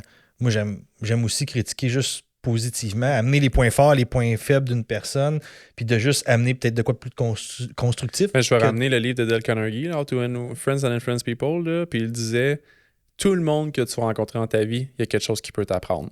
Donc, c'est ton travail, quand tu rencontres quelqu'un, de trouver un truc que tu admires chez eux. Ça peut être aussi simple que hey, Max, sa coiffeur ou sa mâchoire, ou peu importe comment il s'habille, ou toi, tu trouves quelque chose chez quelqu'un, puis tu lui fais le commentaire positif. Puis pas pour le têter, là, ou pour le soudoyer, ou pour y vendre de quoi, mais du renforcement positif, puis toi, ça te force à être positif puis à faire des commentaires constructifs. Ben, tu vois, moi, c'est un bon exemple parce que, tu sais, moi, quand j'ai commencé dans la carrière, c'est une carrière qui est tellement pas connue au Québec. Le courtage hypothécaire, c'est zéro connu au Québec versus ailleurs au Canada. Et là, tu avais, mettons, un PC Jolicoeur qui se lance sur les réseaux, puis qu'à mes yeux, à moi, qu'on l'aime ou qu'on l'aime pas, c'est une très belle vitrine pour faire connaître le courtage hypothécaire. Ouais. Mais le nombre de courtiers hypothécaires qui le bâchent puis qui le ramassent, puis je suis comme crime, je veux dire, la personne, clairement, elle réussit. Mais ça vient avec bien. La visibilité aussi. Oui, ça vient avec la visibilité. Puis moi, on parlait des fois, il y a toujours du positif et du négatif. Ben, moi, le positif, c'est que ça me bottait le cul. Que quand je me suis lancé, je me suis dit, ben, crème, moi aussi, je veux réussir. Ouais. Puis, tu sais, je vais me démarquer avec mes vidéos à moi, mes tactiques à moi en arrière, tu sais, ma façon de travailler, ma façon de gérer. L'effet d'accountability partner aussi. Tu sais, quand mettons, moi, je fais les masterminds, puis quand on est 3 à se dire qu'on a envie de faire des vidéos, puis il y en a 2 qui l'ont parti, t'es comme, hey, let's go. Tout, là. Let's go, faut se lancer. Puis, tu sais, moi, j'ai regardé ses commentaires au début, dans les premiers temps, là, comme au mois de septembre, juste avant, tu sais, j'avais pas encore mes permis, là, Ouais. j'étudiais. Puis je regardais les commentaires, puis j'étais comme, hey, si ce gars-là est capable d'absorber les premiers commentaires négatifs, dégueulasses qu'il pose, comme, moi aussi, je vais être capable. Ouais. Tu sais, puis je vais passer par-dessus, puis ça va être une patch rough au Ouais. début. Puis, tu sais, à la limite, moi, mon défi, c'est pas d'atteindre le même nombre de followers que lui, c'est juste d'être capable de un peu ce que je faisais avant, c'est-à-dire je veux éduquer les gens financièrement, je veux apporter une plus-value à la société. Je trouve ça le fun que vous le faites beaucoup plus, les courtiers hypothécaires. Là. J'ai vu que depuis 1 an ou 2, j'ai remarqué qu'il y a beaucoup plus de courtiers hypothécaires qui s'impliquent à expliquer les ratios d'endettement, puis les mauvaises dettes, puis les bonnes dettes. Puis moi, j'adore ça. Là. En tant que gestion de patrimoine, là, je tripe ma vie là, que vous contribuez à ça parce que moi, tout seul, je ne vais pas faire l'impact. Moi, plutôt un petit peu, mais de façon collective, là, tous les conseillers en sécurité financière, tous les planificateurs financiers, les courtiers hypothécaires ensemble, à un moment donné, ça commence à faire du mouvement. Là. Oui, puis tu sais, quand que là, mettons, t'as les réseaux sociaux. Fait que, mettons, moi, je dis un propos, genre, OK, ben, juste pas, là, je donne un exemple. Faut que tu fasses attention à tes ratios d'endettement parce que, mettons, ton amortissement total, ton ratio, mettons, pour ton amortissement brut de ta dette, mettons, faut pas qu'il dépasse 44%. Mais mettons qu'en général, il y a plein de clients qui sont pas au courant de ça parce que leur courtier ne leur a jamais dit. Ben là, maintenant, ils vont pouvoir aller le challenger. Fait que ça force le secteur à évoluer, à comme monter un peu le standard. Fait que ça force peut-être les courtiers. Moi, je m'en les sers dans ma job aussi. Je m'en sers dans ma job aussi. Là, si on doit, dépendamment de la situation, chaque personne a une situation différente, mais si c'est mieux de consolider la dette pour atteindre les objectifs du client dans 3 à 5 ans, on va le faire, puis je vais en parler du financement, là, parce que pour un gars qui est parti de rien, moi, là, vu que j'avais personne pour m'aider, c'est la banque qui m'aide. C'est le financement, fait que le buying power, le cash flow, la valeur nette, c'est important. Là. Mais on dirait qu'on a tout le temps peur des dettes, mais tu peux avoir des bonnes dettes, tu peux avoir des bons moves que tu fais, puis ça reste que c'est juste, faut arrêter d'avoir ça. C'est l'ancienne mentalité, je trouve, de dire, exemple, on se prend une hypothèque. On ne devrait pas dire dette, on devrait dire passif. Hein? Pré-investissement, pré-REER, immobilier. C'est une dette que tu te sers pour faire un levier financier, donc t'en servir pour faire... Par exemple, tu vas chercher une dette pour investir dans ton entreprise dans le but de faire croître ton entreprise pour repayer ta dette puis sortir positif. T'allais faire un pré-levier pour investir dans un bloc immobilier qui serait censé prendre de la valeur, dégager un cash flow, t'aider à rembourser la dette puis créer une valeur. Serait censé. Ouais, qui serait censé. OK, parce que c'est pas toujours le cas, mais qui serait censé. T'sais, pour moi, ça, c'est une bonne dette. Une mauvaise dette. Et là, attends, je vais... Le char! Attends, sauf... Une mauvaise dette, dans quelques cas, peut être une bonne dette aussi. Ouais. On va aller dans les chars, une voiture de collection. Comme des fois que Luc, sa belle collection de Ferrari. Ferrari. Puis là, j'ai entendu à un moment donné des commentaires sur ces vidéos. C'était genre, il pourrait faire autre chose avec son argent. C'est de la spéculation, c'est pas un investissement. On va arrêter ça là. Pour moi, de la spéculation, là, à moi, c'est vraiment quand c'est vraiment purement, là, t'as aucune... exemple, acheter un coin, le PP coin de crypto-monnaie. Et où la valeur en arrière? Qu'est-ce qui fait que ça... Il n'y a pas de dette, il n'y a pas de data, il n'y a pas rien. Mettons la Ferrari, là, tu sais que c'est une marque précieuse. C'est principalement basé sur les specs aussi. Là. Oui, mais dans le sens où je trouve qu'il y a une plus grande certitude dans le sens où, tout dépend de ton modèle, mais si c'est Ferrari, c'est une belle marque. Mettons qu'il y en a 30 modèles au monde. Okay? Tu sais qu'il y en a des trilliardaires au monde. Il y en a qui ont les moyens de s'acheter ça. Puis c'est un effet aussi de prestance d'avoir ça. Tu peux venir diminuer ton niveau de risque. Il y a une différence de classe sociale aussi. Là. Quand on avait regardé au début des hausses de taux d'intérêt, quand ça kickait, là, j'avais un meeting avec McKinsey, une firme de gestion d'investissement. Puis quand ils parlaient, dans le fond, de Louis Vuitton Moët, là, qui ont tous ces brands de luxe-là ensemble, ils font des états financiers écœurants, eux autres, là, parce que les milliardaires, ils n'ont pas de récession, eux. Là. Non, ça va bien, puis il y en a de plus en plus de milliardaires. Ouais. Fait que c'est une classe qui est en plein boom, là. Fait que non, c'est ça. Ouais. Puis les taux d'intérêt de la Banque du Canada vont être annoncés bientôt. Ah, c'est demain, ça. C'est demain. Ouais. Moi, je pense qu'il reste stable. Pensez quoi, stable? Ça va baisser? Non, ça baisse pas. Je suis prêt à mettre ma main au feu, toi. Les deux. Les deux, c'est bon. Ça baissera pas. Je pense que le prochain move qu'on va avoir, il y en a un autre en avril. C'est ça en avril? La prochaine? Puis après ça, c'est juin. J'ai pas regardé le calendrier. Il me semble que c'est avril, après ça, juin. Je peux me tromper. Avril, je m'attends pas non plus à ce qu'il y ait quelque chose qui bouge. Puis moi, je pense que c'est automne. Moi, je pense Tu penses que ça automne. serait Automne, fin d'année. Ouais, parce que... Tu penserais une baisse ou une hausse? Une baisse. Non, les hausses, je pense que c'est fini parce que dans le fond, on vit dans le cycle de récession. Là. Dans le fond, les hausses de taux d'intérêt ont un impact sur les entreprises manufacturières, puis après ça va sur les consommateurs. Il va falloir que les consommateurs réagissent, là, parce qu'ils ne réagissent pas bien en ce moment. Mais ça fait penser mal. Je sais. Ils vont baisser les taux quand ça va faire mal. Mais c'est ça, mais c'est pour que tu n'aurais pas peur que la banque fasse un moment donné si on ne réagit pas assez qu'elle décide de l'augmenter d'une petite coche. Il y a des élections qui s'en viennent. Fait que c'est ça, dans le fond, l'échéancier, si ça bouge pas assez vite, il y a un changement de gouvernement qui va se faire, puis il va y avoir un gros move, puis ça va être un levier, là, dans le fond, de vote là, pour Pierre Poilievre, parce que c'est pas mal lui qui va faire le gros show, je pense. Ben, mettons qu'il est dans la compétition. Ouais, c'est ça. Il est dans le game, je pense. Et en parlant d'élection, ils ont annoncé le budget, justement, provincial, François Legault. Il disait à quel point il était déficitaire. Il pourrait le faire. Il a de l'air d'avoir mis un peu l'accent, justement, sur le fait du public qui est allé demander justement des hausses salariales au niveau des hôpitaux, etc. Puis il disait que c'était un peu à cause de ça qu'il y avait un budget déficitaire au Québec. C'est sûr que s'il ne payait pas 5 millions pour faire venir les fucking Kings, peut-être qu'il y aurait un petit peu plus d'argent à son compte de... Plutôt que de sortir sur une tangente comme ça, moi j'ai écouté une vidéo tantôt, là, je sais pas si tu as su, François Lambert veut se présenter aux élections de Montréal, la ville de Montréal. Non, je savais pas. Puis il y en a des points, parce qu'ils ont dit, ouais, mais là, tous tes beaux projets que tu veux faire, là, ça coûte de l'argent, ça. Puis il a dit, ouais, mais c'est quoi, dans une restructuration d'entreprise, là, il peut, dans le fond, être entrepreneur, c'est pas juste créer de l'emploi, c'est aussi des fois dégager de l'emploi qui coûte trop d'argent. Fait que c'est probablement que dans le budget qu'on a, s'il y a une restructuration qui peut être faite, il y a probablement des pertes qui peuvent être sauvées. C'est mon opinion à moi, parce que c'est la base selon moi. La restructuration d'entreprise, ça existe. Il y a des business qui existent, puis j'en connaissais des gars qui faisaient ça. Eux autres, ils allaient, plusieurs concepts. Il y en avait qui travaillaient pour une boîte, mais le gars, mettons, il achetait des business sur le bord de la faillite qui allaient vraiment pas bien. Ouais. Il restructurait ça, repartait ça, puis il vendait la business. Ouais. Au lieu de faire du flip de maison, il faisait du flip d'entreprise. Ouais. Mais c'était fucking hot. Ça, c'est une catégorie d'actifs, les business. Que j'aurais de partir de quoi là-dedans. Tu vas pouvoir. Il va en avoir. Peut-être ça. En parlant de mauvaises dépenses des gouvernements, etc., le stade olympique avec la mairesse, vous en pensez quoi? On a-tu besoin d'en parler? C'est quoi? Mais là, j'ai pas lu les dernières nouvelles, mais je pense qu'ils savent plus trop ce qu'ils veulent faire avec comme depuis 10 ans. Genre. Mais il n'y avait pas de quoi par rapport... Ils pensaient mettre plusieurs millions justement pour rénover le toit du stade olympique. Ah, mais OK, quand, mettons, tu veux rénover, ta maison, OK? Tu as un plan de rénover ta maison. C'est parce que tu sais qu'il va y avoir une plus-value en arrière. Fine, OK. Si tu veux rénover le stade olympique, là, où ta plus-value? Commence par y trouver ça. OK, tu vas faire venir telle équipe, tu vas faire venir telle affaire, il va y avoir tel ça. Comme en ce moment, on parle de rénover le fucking stade olympique, puis on sait même pas qu'est-ce qu'on va en faire avec ça après. Ça prendra on spécule sur ce qu'on va faire. Hey, c'est ça. Fais un plan. Quand tu lances en affaires, qu'est-ce que tu fais? Un plan d'affaires. T'as-tu un plan d'affaires, toi, PO? Oui.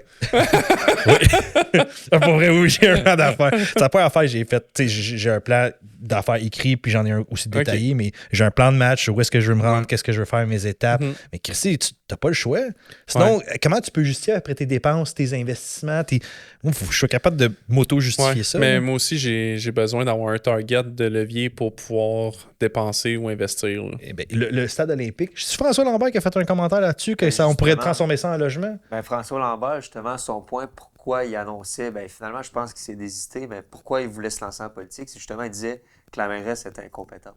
Oui, j'ai vu le commentaire. Il n'y a pas juste François Lambert, Luc Poirier l'a dit ouvertement, tout le monde en parle, que la mairesse avait du travail à faire. Est-ce que la mairesse a été victime, dans le fond, de l'approbation sociale, selon vous? Tu sais, de vouloir faire partie du mouvement, là, du wall, puis de vouloir plaire, puis de vouloir amener une approche éco-responsable. Être maître de ses actions, elle décide, puis excuse-moi, mais si tu as été capable de te rendre là dans la vie, comme... Mais victime de ses décisions. Si ça te plaît mieux comme ça, là. C'est le victime qui te dérange, hein? Ouais. Pas victime, elle a choisi d'être là. Il y a d'autres victimes, c'est vraiment des victimes. Tu penses qu'elle est la seule à prendre la décision? Moi, je pense que, regarde, dans la vie, j'ai vu des gens avoir de la vraie influence, OK? Nombre de fois que dans la vie, on me dit non, ça se fait pas, puis que parce que je suis tête de cochon, puis je lâche jamais le bout, j'ai réussi finalement à obtenir ce que j'avais besoin. Fait que pour moi, c'est des gens comme ça que ça prend pouvoir, des gens qui lâchent pas, puis qui s'arrêtent pas à un nom, puis qui poussent. T'es en politique, OK? C'est slow, ça change pas. t'as des têtes des têtes fermées, là, c'est-à-dire c'est leur champ de vision, là, il est large de même, puis si tu déroges de ça marchera pas. Fait que ça prend un fonceur, ça prend un leader, ça prend quelqu'un qui va pousser. C'est ça que ça prend. Gabriel Nadeau-Dubois. J'aime ça quand tu l'as dit vraiment pas fort. Faut pas que ça mais on a des bons mecs, on va l'entendre pareil. mais tu sais, c'est ça que ça prend. Peu importe que ce soit comme maire de Montréal, comme premier ministre, c'est ça que ça prend, mais c'est pas ça qui est sexy à élire. C'est pas ça qui est beau à élire. Mais j'avais entendu que c'était plus difficile au Québec. Là. C'est pas la même souche. Là, de monter puis de se faire... d'amener des changements là, massifs là, comme ça. Oui, t'as raison que c'est plus difficile. Puis on dirait, je trouve que c'est propice au Québec. Là. On cherche vraiment l'approbation du public. L'approbation. Mais des fois, là, faire des choix, là, c'est des choix déchirants qui ne plairont pas nécessairement à tout le monde, mais qui vont être nécessaires. Dans la vidéo que j'avais vue. Penses-tu vraiment qu'une entreprise qui met à pied, mettons, quelques employés, dans le but de peut-être faire surfer, mettons, son entreprise, la faire toffer pour la faire repartir après, c'est difficile. C'est carrément difficile. Mais dans tous les les domaines, fois, c'est nécessaire. Dans tous les domaines, moi, j'ai dû mettre des locataires, j'ai dû aviser des locataires que j'avais vendu ma propriété en plein milieu de la COVID, une femme avec un jeune enfant là, en difficulté, puis j'ai dû congédier quelqu'un à Noël avant les vacances dans mon entreprise, puis c'est vraiment pas le fun. Là. Puis, tu sais, le monde sont comme, elle reviens-en. Non, c'est difficile. Non. c'est pas évident. Puis c'est comme, je dépend, il y en a qui ont peut-être pas d'émotion, puis c'est des psychopathes. Peut-être que pour eux, c'est facile. Ou qui sont plus détachés émotionnellement, sans dire que c'est des psychopathes ou qui ont pas d'émotion. Non, mais à un moment donné, il y a laisse faire le détachement émotif. Dis-moi pas que tu ressens rien en dedans. Si tu me dis que t'es vraiment froid, c'est plus un détachement émotif. Il y a un problème en quelque part. Tu peux quand même être neutre et pas te mettre à broyer quand tu annonces à la personne que tu vas mettre la mettre dehors. Mais ça veut pas dire que c'est pas dur à l'intérieur, tu sais. Mais quand t'as toujours été correct, par exemple, après ça, la personne... Oui, si les choses sont bien faites, mais oui, en effet, tu sais... Non, j'en avais donné en même temps, là, j'avais pas juste annoncé, là, C'est quoi? Moi, je vote pour François Lambert s'il se présente, là, puis j'ai... moi, genre, n'importe quel entrepreneur qui veut se... À part Pierre-Carl Pelado, n'importe quel entrepreneur qui voudrait... peut-être. Mais tu sais que François Legault, c'est un entrepreneur? Bon, mais je trouve pas que c'est un entrepreneur à réussite. Ah non? Puis en Transat, tu connais ça? Oui, mais clairement, il a perdu son talent. Je vais te le dire, il a perdu son talent. Il est peut-être pas seul à prendre une décision. Oui, mais t'es leader. C'est à toi d'influencer les autres à changer. T'es leader ou t'es le gars sur le cover? Ah, il est peut-être juste le gars sur le cover. Moi, je pense qu'à part Donald Trump qui a été vraiment dur à manipuler là, parce qu'il n'était pas achetable, là, je pense que les gens rentrent avec des bonnes intentions politiques, puis je pense qu'ils se rendent compte que c'est peut-être moins souple que ce qu'ils pensaient. Tu sais, j'ai pas été en politique, fait que je peux pas parler. Je peux juste te dire que, moindrement, c'est pour ça que je disais tantôt, pour te rendre en haut, il y a des fois où tu as dû passer, peut-être te faire huiler à la patte, te faire amener là, puis t'accepter que tu vas devoir faire ça, mais c'est pour ça que c'est pas ça que ça nous prend. Je veux pas dire que ça prend de la dictature, là. Mais des fois, je me suis dit, Colin, c'est ça que ça prendrait pour revirer le bateau à l'envers.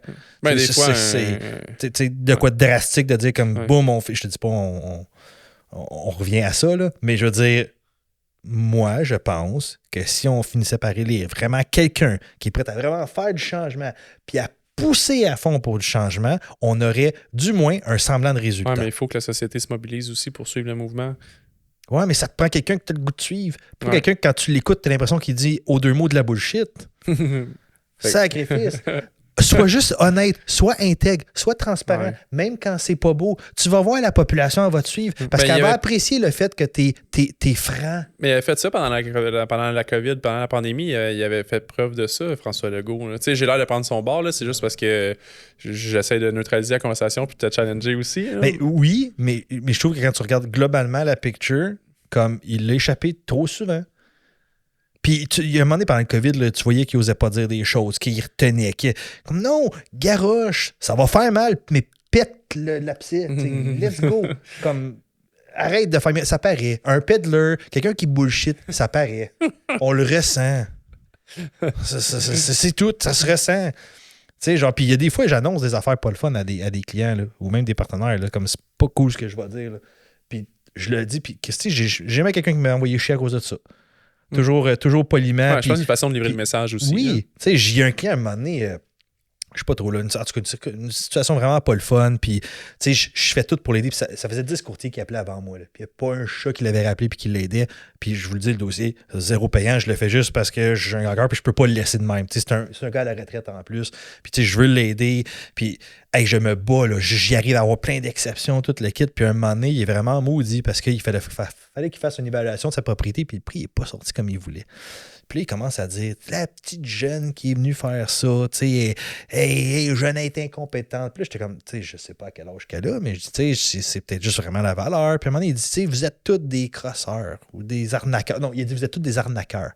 Oh, moi, s'il y a une chose en vie que je suis pas, c'est arnaqueur, puis je suis calissement honnête, transparent. Puis j'ai dit, ça peut pas rester de même. Je l'ai sur le cœur. Fait que j'ai juste dit, comme, hey, je vais vous arrêter. Je dis, s'il y a une chose que je suis pas dans la vie, c'est arnaqueur. Puis là, je commence à les déboîter. Depuis le début. Puis je dis ça bien, depuis le début, je vous aide. Je suis le seul qui vous aide. Je vous le dis, le dossier. J'y explique tous les faits. Puis il y a un moment donné, il y a un petit silence, puis il a juste fait, je m'excuse, Pierre-Olivier. C'était pas correct ce que j'ai dit. Puis je dis, même la petite fille, elle est probablement compétente, puis c'est juste le coup de l'émotion que j'ai dit ça. Puis j'étais comme, crime, tu vois, ça finit bien. Parce que j'ai été honnête avec lui, j'ai été franc de comment moi je me ressentais. Ben lui, il m'est revenu. Fait que tu sais, des fois, de dire comment on se ressent, là. Ben, good. Mais c'est pas facile. Fait qu'imagine quand t'es. Fait que je vais donner une fleur peut-être à Legault. Imagine quand t'es devant le public, t'es à la tête d'un gouvernement.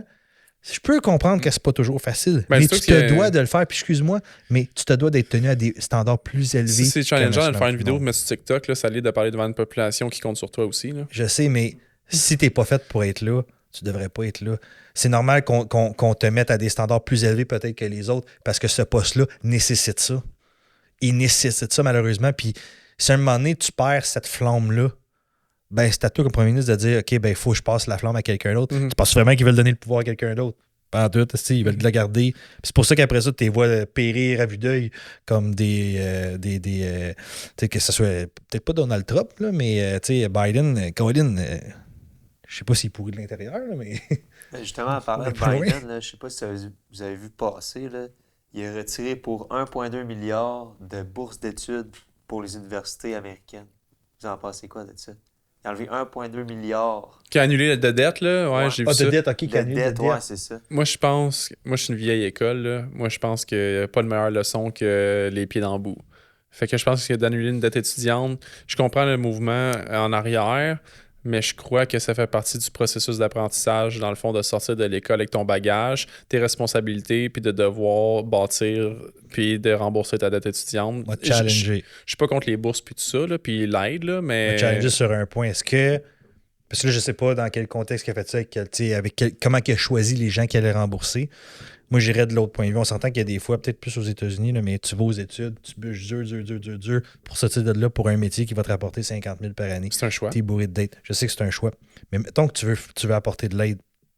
Moi, j'aurais tendance à dire, va aider ces gens-là versus le médecin qui va peut-être sortir en faisant 300-400 000, qui a peut-être un 100 000 de dette, mais on s'entend que lui, il va être bien plus aisé pour la payer, sa dette. Parce que le médecin sauve des vies.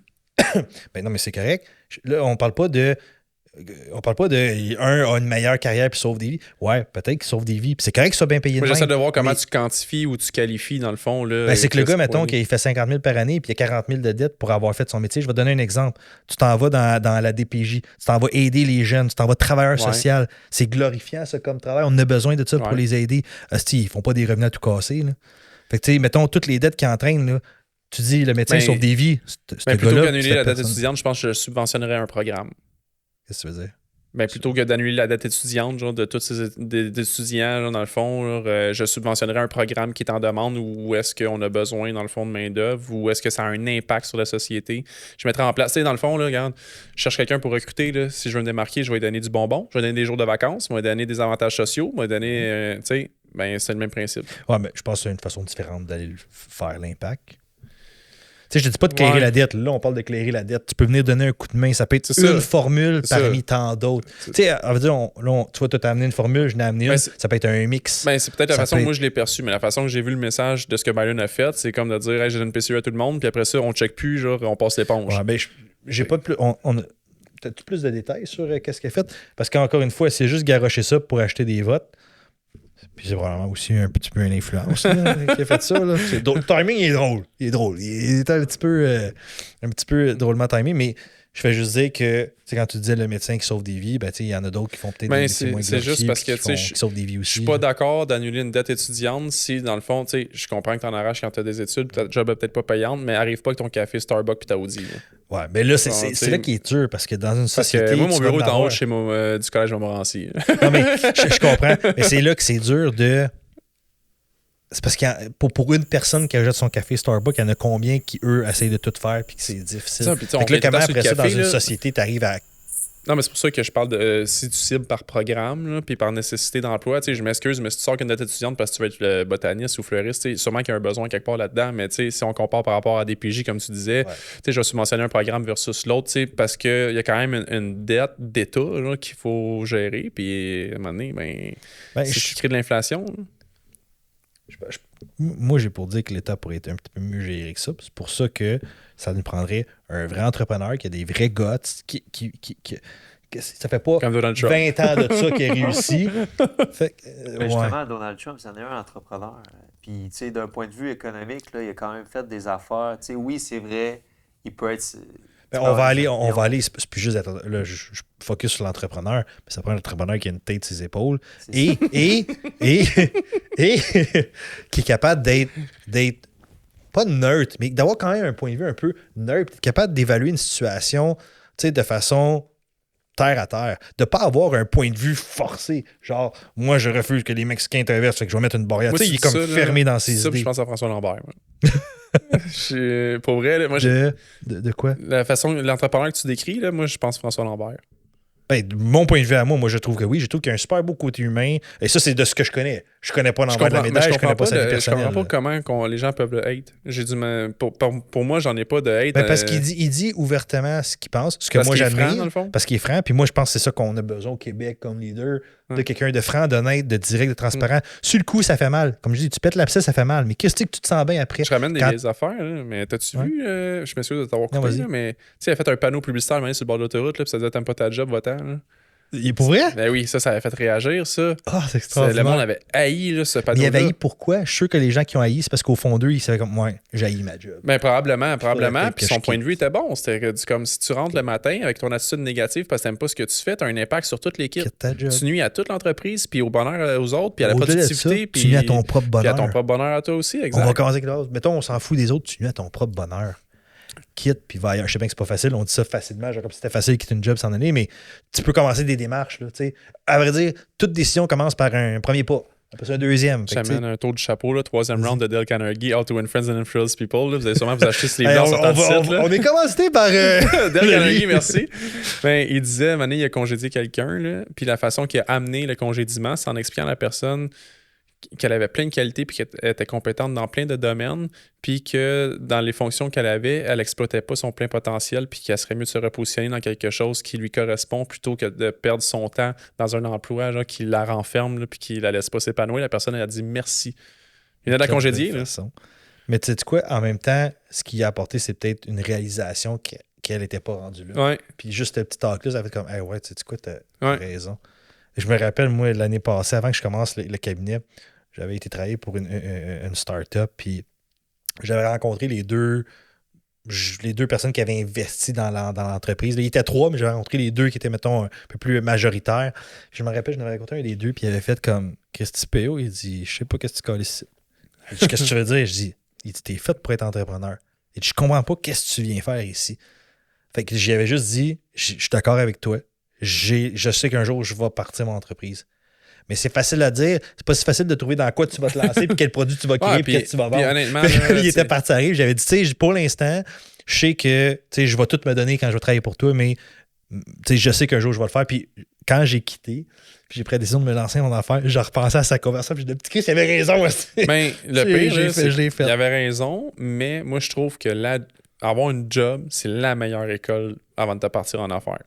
Ouais. Je trouve que tu cibles dans quel domaine tu vas t'en aller, tu trouves une job qui te fait un pont vers ce domaine-là, tu vas chercher de l'argent, des connaissances, du réseau, puis après tu te lances, puis même tu te lances progressivement.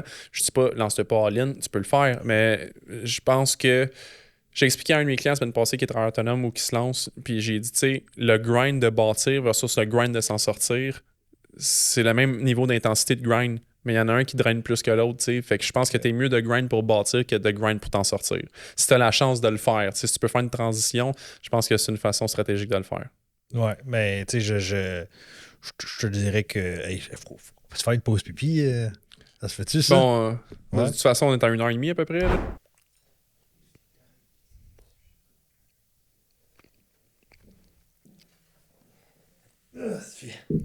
Là, je suis prêt, ça fait du bien en tabarouette.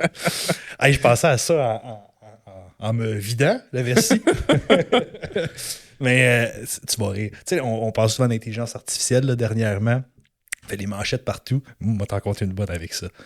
Récemment, je me suis dit, crème PO, si tu veux rencontrer quelqu'un, clairement, ça ne sera pas dans ta vie personnelle parce que je fais juste travailler. Ouais. Fait que, comme, puis à part côtoyer, moi, puis des clients, puis c'est pas vrai que je vais dater un client, ça m'intéresse pas bien. Je me suis dit, c'est ça, les réseaux de rencontres. Fait que je m'étais créé un compte Bumble. Puis je suis pas. Si tu connais un peu, je suis pas tant réseau de rencontres. C'est quoi Bumble? Mettons pour un homme marié depuis 14 ans. Là. Bumble, c'est une application. La raison pour laquelle je l'avais choisi, c'est parce que faut que les filles. Dans le fond, tu as un match, puis il faut que la fille elle te parle en premier pour que tu puisses commencer la conversation. Fait que ça force la fille à se connaître. Puis, tu sais, j'étais comme crime, je vais le faire. Mais j'haïs ça, les réseaux de rencontres. J'ai toujours été quelqu'un plus comme. Dans la vie, tu sais, dans day-to-day, c'est là que je rencontre, puis on fait un match. C'est n'importe où. Fait que là, j'étais comme, je vais essayer ça, puis c'était là que j'avais rencontré aussi, tu sais, mon ex, que j'étais comme, regarde, on va essayer ça. Là, tu sais, des matchs, mais pas tant, ici, là, à gauche, à droite. Puis à un moment donné, je commence des conversations, puis man, les conversations sont bizarres, tu sais, les questions sont bizarres, comment qu'elle me parle, mais quand même, il y a une conversation qui se fait pour finalement, à la fin, comme me rendre compte que c'est des hosties d'AI, c'est des bots. Comment t'as fait pour te rendre compte de ça? Parce qu'ils finissent par t'envoyer un lien. C'est ça. Ils finissent par t'envoyer un lien, puis c'était bizarre. Mais comme, pour vrai, je faisais la conversation, puis j'étais comme... Tu sais, je voyais que j'avais un doute, mais... Crime, c'est comment tu t'attaques à un robot et une conversation avec toi, puis elle me posait des questions, là. Fait que je savais que c'était de l'intelligence artificielle, parce que selon ce que je donnais comme réponse, elle me repartait sur un sujet. C'est un peu comme ChatGPT. Ouais, fait que tu sais, ChatGPT... Mais les photos, puis tout, ça ressemble à quoi? C'était des vraies photos, mais sûrement qu'ils ont volé ça dans un autre profil. Ou ils en ont créé une. Ou ils en ont créé une. C'est vrai que maintenant, ils peuvent faire ça. Les photos sont très réalistes. Tu pourrais décrire une personne, puis il sort une photo d'une personne qui correspond à ta description. Il y a une influenceuse sur Instagram qui avait créé le profil de A à Z. C'était des fausses photos, des faux toutes. Pas dire. Oui, puis je pense qu'elle était suivie pour genre 300-400 000 personnes. C'était la grosse affaire, mais elle n'existait pas. Mais bref, ça pour dire que c'était tellement drôle. Puis à un moment donné, je me suis écœuré. C'était comme facilement un match sur 3, c'était ça. Ouais, puis c'est sûr que c'est l'intelligence artificielle, tu sais que c'est toi qui paye le lunch, ce sera pas elle. Non, c'est ça, malheureusement. Malheureusement, puis ça va rester virtuel. Ouais, c'est ça. C'est ça, mon anecdote. Puis en parlant d'AI, je sais pas si vous avez pris le temps de regarder la nouvelle AI de Google. Gemini? Ouais. C'est quand même drôle. Tu l'as essayé, toi? Je l'ai pas essayé. La seule expérience que j'ai vue, c'est quand il y a eu le trend que ça sortait des portraits genre d'haïtiens, là, puis que sur peu importe ce que tu demandais. Ouais, sur X, ça a dégénéré, même Elon Musk qui embarquait là-dedans. C'est la seule expérience que j'ai vue. Je l'ai pas essayé. Ça a l'air que le potentiel de Gemini, c'est que c'est plugué sur Google. Fait que le moteur de recherche, donc on s'entend que c'est probablement le plus gros moteur de recherche. C'est ça. Fait que c'est le gros avantage que Gemini aurait. Je pense qu'ils ont essayé d'être trop woke dans leur première version. Ça a un petit peu été, c'est borderline, mais l'intelligence artificielle. Qu'est-ce que t'en penses, toi, de l'intelligence artificielle? Je suis curieux. Moi, en général, mettons. Moi, j'ai une opinion positive de ça. J'ai un peu comme quand la COVID est arrivée, là, j'ai l'air de ramener des vieilles affaires aujourd'hui avec la COVID, là, mais ça a été des pivots pour moi où est-ce que je me suis dit, OK, là, il y a quelque chose qui se passe, ça peut devenir majeur. J'ai le choix de réagir puis embarquer dans le changement ou je subis.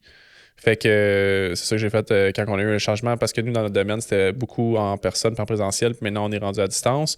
Puis l'intelligence artificielle, c'est une autre approche que tout le monde avait peur de dire « On va perdre nos jobs! » Mais non, parce que je m'en sers dans mes plans financiers que je fais, je m'en sers dans mon développement des affaires, je m'en sers dans mon offre d'emploi, de recrutement que je vais mettre en ligne, je m'en sers dans l'entente qu'on a faite, puis moi, puis Sylvain. Comme l'arrivée mettons, de l'an 2000 avec les technologies, Internet. Moi, je pense que ça prend... Le monde disait hey, ça va mettre ta terre plein d'emplois, mais check tout ce que ça a créé. Fait que c'est tout le temps même quand tu as un revirement dans un domaine. Il y a des domaines qui payent, c'est sûr. Il y a toujours dans un endroit où ça perd des emplois, tu es censé en créer un autre. Mais moi, je pense que l'intelligence, elle ne roule pas tout seul. Je pense que l'intelligence artificielle n'est pas autonome encore. Je pense que ça prend des gens, puis des gens compétents pour pouvoir s'en servir de la bonne façon. Puis je pense, tu sais, j'ai eu une formation sur la cybercriminalité, là, puis je peux te dire que les pirates informatiques savent en salle comment s'en servir, puis eux, ils ont catché comment ça marche. Fait que ça démontre le pouvoir puis le potentiel que ça a. Fait que je pense... Toute technologie a un potentiel d'être abusée. Tu sais, c'est comme les armes, là. Tu sais, je veux dire, quand il y a la bombe atomique, je veux dire, il y a des substances de ça qui sont utilisées pour d'autres. Regarde la médecine nucléaire. Tu sais, je veux dire, toute chose, tu peux l'utiliser d'une façon positive comme une façon négative. Fait que l'intelligence artificielle, c'est sûr que si à un moment donné, tu peux te servir de ça négativement. Tu dis les pirates, les hackers, créer des fausses personnes. Tu as vu la nouvelle version de ChatGPT qui s'en vient. Comment ils l'ont appelé? Je me souviens plus Sora, non. Je me souviens plus un nom, là, en tout cas. C'est la version où il crée des vidéos purement avec du texte. Très cool. Incroyable, pour vrai. Là. En l'espace de quoi? 1 an? Puis tu vois, mettons, je vais revenir, tantôt on parlait de contenu, là. J'ai vu aussi qu'il y a des applications que tu peux utiliser que tu n'es pas à l'aise devant la caméra, mais ton contenu il est de valeur, ton message il est bon, puis il mérite d'être entendu.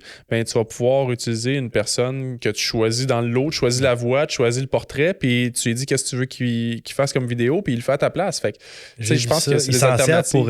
À l'interne pour des entreprises. Ouais.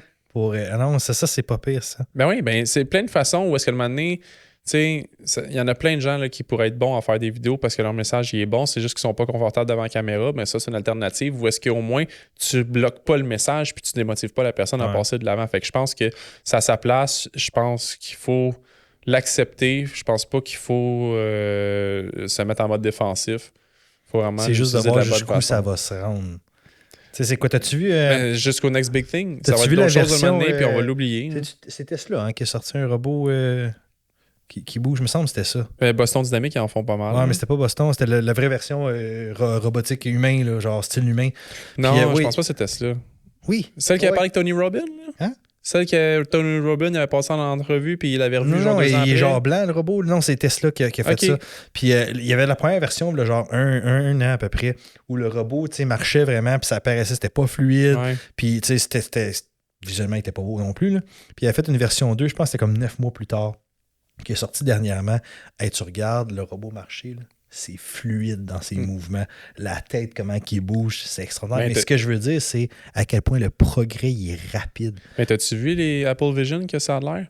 Ouais. Moi aussi, je suis un gars de char, puis j'ai eu une période où ma vieille bisoune là, que j'avais, là, que j'étirais, là, les maintenances, j'en ai fait moi-même des jobs dessus, puis je peux dire que YouTube, j'en ai écouté des vidéos pour savoir comment changer mes breaks. Puis avec l'Apple Vision, j'ai vu que le gars, il travaillait sous son hood, puis il y avait son vidéo qui jouait en même temps, mais comme dans son dans son univers, dans sa lunette, là, dans le fond. Là, fait que tu étais en immersion dans la vidéo en travaillant sur ton char. Fait que c'est quand même poussé. Là. C'est comme écouter le Grand Prix en voyant toute la track au complet à la place de ta curve. Ça, c'est... Je sais pas comment voir ça. Il y avait des images, des vidéos où il riait un peu des gens parce que, mettons, le monde... super truck avec son Apple Vision. Puis il se promenait partout dans la ville. Puis je suis comme... ça fait penser à, Wall-E, le film. Ouais. Où ce que moment donné, il se ramasse dans le gros navire en haut. Je sais pas si t'as vu ça, Max, le film Wall-E? Ouais, ça fait longtemps. Mais ça fait longtemps, mais tu sais, ils sont tous dans leur chaise, dans leur masque, puis t'es Mais tu sais, encore là, c'est juste une opinion personnelle, mais je pense qu'il y a des moments, tu sais, pour faire ça, puis des moments où est-ce que, tu sais, je prendrais pas mon char qui chauffe tout seul avec mon casque d'en face, tu sais, je ferais ça peut-être chez nous dans une occasion, là, mais... Je suis tombé sur un article, justement, Elon Musk, qui dit que chaque foyer aura son propre robot humanoïde d'ici 2050. Ben, j'espère, parce que moi, à date, le seul robot que j'ai, il fait l'aspirateur, puis je l'aime. T'es vu chez nous avec semaine, là. Puis, j'ai hâte de vous se mettre. Mon four se lavait tout seul, mon aspirateur en passait tout seul, c'était la vie, là. Mais j'aurais pas de doute à y croire. Puis, tu sais, 2050, c'est quand même assez loin comme laps de temps. Puis, quand tu regardes l'évolution robotique actuelle, surtout, mettons, avec ce que je viens de mentionner, puis là, rajoute à ça, mettons, l'intelligence artificielle. Ben, attends, moi, je te dis, là, d'ici 5 ans maximum, là, check bien ça, l'intelligence artificielle, où c'est qu'on va être, si elle n'est pas conscious en plus. C'est consciente. Ben, ça serait next level. Dans le magazine, tu iras voir l'entrevue de Tony Robbins. Pour une intelligence artificielle, d'être consciente, c'est qu'elle est en mesure de prendre, d'être consciente de son environnement, de prendre ses propres décisions. Ouais, elle n'est pas rendue là, mais elle n'est pas loin, je te dirais. C'est ça, parce que tu dis 5 ans. On va voir la vidéo avec Tony Robbins. Là, il parle avec une robot, là, elle a comme une moitié de tête. Juste, ouais, c'est ça, je l'avais vu. T'as-tu vu la deuxième entrevue qu'il a refaite avec, un an ou 2 après? Elle se souvenait de la première rencontre, puis il a dit comment elle a progressé sur certains sujets de la première discussion avec lui. Mais il n'y avait pas une question qui, des fois, il préprogrammait quelque chose en arrière par rapport à ça? J'avais lu. Ouais, ça fait un bout, je l'ai vu, là, je pourrais pas te le dire, là, mais... Mais watch ça, mais que ça... Terminator, t'as déjà vu ça? Oui. Non, mais on rit Terminator, mais tu penses c'est quoi Skynet? C'est de l'intelligence artificielle conscious, consciente. Ouais. C'est ça. Comme quand le monde ils ont la chienne, ils ont des petites raisons. Film Terminator, quand ils l'ont créé, là, je pense pas qu'ils s'attendaient à ce qu'on se rende là aussi rapidement. On est en 2024, les gars. Là. Ouais. Comme c'est là qu'on est. Là. Fait que tu sais, Terminator, c'est pas si fou de se dire que ça pourrait arriver un jour. Ouais. Il faut juste que ça reste sous contrôle, là, parce que la journée qu'ils décident qu'ils n'écoutent plus. Ouais, c'était pas mal ça, Skynet. Hein? Je pense que c'était pas une affaire de sécurité, Skynet, là, je pense, pour une compagnie de quoi de même. Mais c'est tout le temps ça dans les films américains. Là, c'est tout le temps sécurité, puis armée, puis patriotique. Puis... Il y a une autre affaire aussi d'Elon Musk. Là. Il parlait justement des microchips. Neuro. C'est quoi cette compagnie? Neuro quelque chose? Neuralink? Neuralink. Vous en pensez quoi de ça? Moi, je suis pas rendu là. Je te dirais que matin, Facebook plantait, tout le monde avait peur d'attaquer. Je te dirais que ma puce dans la tête, là, je suis pas rendu là. Je me sens avisé. Je pensais vraiment que mon compte était hacké quand ça plantait. Mais tout le monde a pensé ça. Tout le monde a pensé ça. J'étais je me suis fait voler mon mot de passe. Parce que t'en vois tout le temps, tu sais, qu'ils postent leur lien. Ah ouais, puis comment tu te sens quand elle est dans ta tête? Quoi? Quand ta chip est dans ta tête? Ouais, mettons, je serais pas le demi sur lequel ils vont tester leur affaire. T'sais. Je vais attendre une couple d'années que ça soit roulé. T'sais, regarde bien, les Tesla, ils ont encore des problèmes. Ça fait combien d'années que ça roule?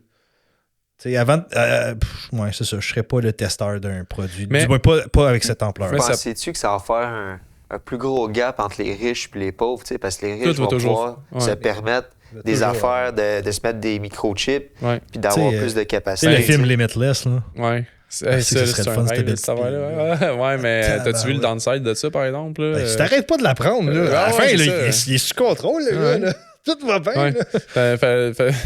Prends mon conseil, commence jamais la drogue, PO. Non, mais tu sais, mais je pense que oui, ce qui est dit dans le fond, je pense que chaque opportunité qui choque ou qui crée une différence, un impact majeur, va toujours créer de plus en plus de gap entre les riches et les pauvres par rapport à l'ouverture d'esprit. Puis, on va aller plus loin. Le COVID. Regarde l'écart majeur qui est créé. Un COVID, de quoi qu'on n'a même pas le contrôle dessus. Ça l'a créé. Les gens qui étaient, mettons... Ça a tellement créé de millionnaires. Ouais, mais pas juste de millionnaires, de milliardaires. Ouais. C'est incroyable, là. Puis c'est un événement qui a été négatif pour bien des gens. Fait que ce que tu viens de dire, Max, c'est ça. Là. Ben oui, puis tu sais, mettons que t'es en mesure de connaître ton état de santé avec cette puce-là, tu sais, puis ça te prolonge ton espérance de vie, tu sais, parce que... Mais c'est normalement, je sais pas si tu me corriges moi si c'est pas le cas, là, mais Neuralink, c'est pas aussi de te donner un accès à l'information. C'est quoi, à quel point il poussait Je pourrais pas te dire exactement, mais je sais juste que ça peut apporter d'autres capacités. C'est ça, mais il me semble que c'était ça, c'est que ça donnait accès à... Là, je ne mettais pas mes mots là-dessus, là, ça se peut que je dis de la chenoute, là, mais il me semble que ça donnait aussi accès à l'information, comme Google, des trucs de même. Ben, tu sais, c'est sûr que à la base, moi, depuis que j'ai appris la première fois qu'on utilisait seulement 10% de notre cerveau, ça me dépasse. Hey, ben dans le je fond, peux pas accepter ça. Moi, j'ai besoin d'aller chercher plus. L'équivalent d'une pilule qui dit Enlarge ERP. Mais pour ton cerveau. Non, mais c'est ça, si on veut vraiment faire un comparatif. Non, mais c'est vrai, puis considérant que les hommes pensent avec ça, ben, on a déjà un premier pas sur le terrain. As-tu déjà vu le film avec Scarlett Johansson que justement... Lucy? Ouais.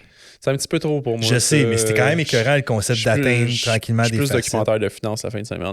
Je suis plate de même, sorry. Là. Mais je trouvais ça intéressant, le concept d'aller chercher... Parce que c'est vrai qu'on utilise un faible pourcentage de ça. Ouais, clairement. C'est moins de 10%, me semble, non? Ben, j'avais retenu 10. Là, okay. Ça fait longtemps que j'avais entendu ça. Mais c'est ce qui m'a attiré vers la croissance personnelle. Toi, ça fait bien longtemps que tu as commencé la croissance personnelle? Tu t'intéresses 2014 à peu près. OK, t'as de l'avance. Pas nécessairement. Chacun va à son propre rythme. Tu peux commencer après moi puis à te rendre à un autre niveau que j'ai pas encore atteint. Fait que c'est vraiment affaire que j'ai pas décidé d'entreprendre, c'est de la croissance personnelle. Est-ce que tu as l'impression des fois que c'était d'embarquer dans une course sans fin ou est-ce que tu cherches toujours un autre niveau d'atteindre un autre niveau d'objectif? Est-ce que tu crois que ça crée de l'ego ou est-ce qu'à un moment donné, tu sens que par rapport à ton progrès, vu que tu te détaches de ton environnement initial, tu te sens supérieur ou des trucs comme ça? Non, au contraire, je me sens un petit peu plus seul depuis que j'ai commencé à faire de la croissance personnelle parce que je trouve que tu changes un peu de concept, tu es plus neutre. Tu commences à avoir un point de vue, et j'avais lu ça, tu commences à avoir un point de vue plus global, plus à large, au lieu d'être concentré. Fait que c'est sûr que ton opinion, ton point de vue va clashait avec 90% des gens qui n'ont pas décidé d'entreprendre, mettons, ce périple-là. Mais ce que ça crée, c'est qu'au début, c'est devenu quand même lourd. Je trouvais chez nous, c'était comme tout le temps, on était focusé sur croissance personnelle. Je me trouvais fatigant. Il y a un moment donné où j'ai comme calmé ça. Mais oui, c'était quelque chose de continu, mais c'est juste que j'ai arrêté, je suis pas obligé d'en parler à tout le monde que je décide d'entreprendre ça. C'est juste que dans mon quotidien, j'essaie dans le fond de toujours m'améliorer dans ma façon de penser, dans ma façon de voir les choses, même des fois dans mes réactions. Je pense que maintenant, je suis plus conscient. Je pense que ton initiation à la croissance personnelle te rend très vulnérable. C'est ça, tantôt, on parlait, Max et moi, là, avec... on parlait des gens qui vendent des formations en ligne, là, puis dans un livre que j'avais lu, il disait... Quand tu réalises, dans le fond, que tu peux être à un autre endroit que celui que tu es présentement, puis tu commences à vouloir plus, tu deviens facilement vulnérable, puis les gens qui vendent des formations te saisent rapidement parce qu'ils voient que tu as faim, puis tu es à la recherche de gens qui te ressemblent, puis qui vont t'amener à un autre niveau. Là. Fait que ça fait de toi une personne... Une proie vulnérable. Ouais. Formation en ligne. Je faisais du loop sur le sujet que Max voulait parler, les formations en ligne. C'est quoi justement du monde qui vend les formations? Y a-tu des bonnes formations? Y a-tu des mauvaises? Okay. C'est quoi pour vous autres? À la base, dans n'importe quel domaine, tu vas avoir des acteurs qui sont malhonnêtes, qui sont pas corrects. Puis comme un peu Hugo vient de dire, c'est facile de venir abuser de gens qui sont à la recherche peut-être de quelque chose. Exemple, quelqu'un qui est à la recherche, qui a besoin, exemple, de lead. Il a besoin de clients, puis là, il est en panique parce que financièrement, ça va pas bien. Ben, crée-moi que le bon peddler qui voit ça venir, là. C'est un loup qui voit le mouton. Venez carrément s'asseoir devant lui, puis il est tout prêt. C'est le même qu'ils vont le voir. Fait que ce qui est dangereux là-dedans, c'est que souvent, on va rechercher, c'est pas tout le temps, mais souvent, quand on est à la recherche de formation, sur comment bien vendre, c'est souvent parce qu'il y a une petite pression en arrière. Soit que c'est une pression financière, une pression de changer quelque chose dans sa vie. Puis malheureusement, des fois, quand on a ces pressions-là, puis moi, je parle surtout par connaissance de cause de comment moi j'ai été, ben tu vas peut-être prendre des mauvaises décisions, tu vas suivre des formations, tu vas te faire avoir dans le discours de vente de la personne. Puis, tu sais, je trouve qu'au Québec, on commence à voir ça exploser, là, les formations en ligne. Mais, tu sais, moi, mon contenu il est beaucoup américain. Là, je pense que toi aussi, tu consommes beaucoup ça. Ça fait longtemps que ça existe là-bas, là, des formations en ligne. Fait que j'étais habitué d'en voir des crosses. C'était fort. Là. Le nombre de channels YouTube que je suis, que c'est des gens qui ramassent des formations en ligne. C'est une business d'exposer les formateurs. C'est ça. Mais au Québec, c'est tout nouveau, c'est tout récent. Tu sais, des affaires comme croissance personnelle de... voyons, c'est quoi son nom? Il est devenu très populaire quand même depuis un an, là, drôlement inspirant. Moi, je pense que ça fait plus qu'un an. C'est plus qu'un an qu'il fait ça? Ouais. Mais tu sais, c'est ça. Mettons, il y en a qui n'ont pas aimé quand ils vendaient ses formations, qui faisaient ça. Mais pour en revenir à ta question, Max, pour moi, une formation, peu importe le prix, peu importe quoi, si toi, tu en tires une plus-value à la toute fin, une vraie plus-value, ben ton investissement de bord, il en vaut la chandelle. Le problème, c'est que c'est pas tous les formateurs qui vendent des formations qui apportent une réelle plus-value, une réelle. Pas du flou-flou, là. Ouais, moi, je vais mettre quand même un point sur le montant de la formation. Là. Je pense que tout formateur d'expérience qui amène de la valeur, qui est solide, a donné une panoplie de contenu gratuit ou contenu abordable que tu devrais commencer par consommer avant de déployer le capital pour la grosse formation. Ben, je vais aller plus loin. Une vraie personne qui veut vraiment redonner à la société, OK? De un, sa source primaire, ça ne sera pas les formations.